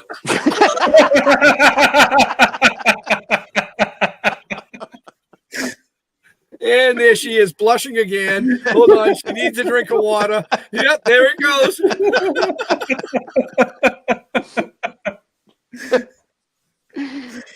I'd say I'm sorry, but I'm not.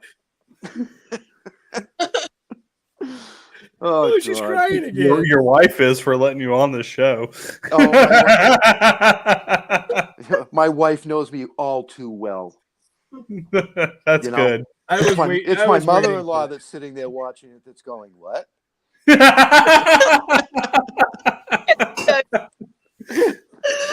Oh my God. But on that note, folks, for real, Francesca, because you are the last of the best, where do you like interacting with your guests? Oh, your guests. your guests.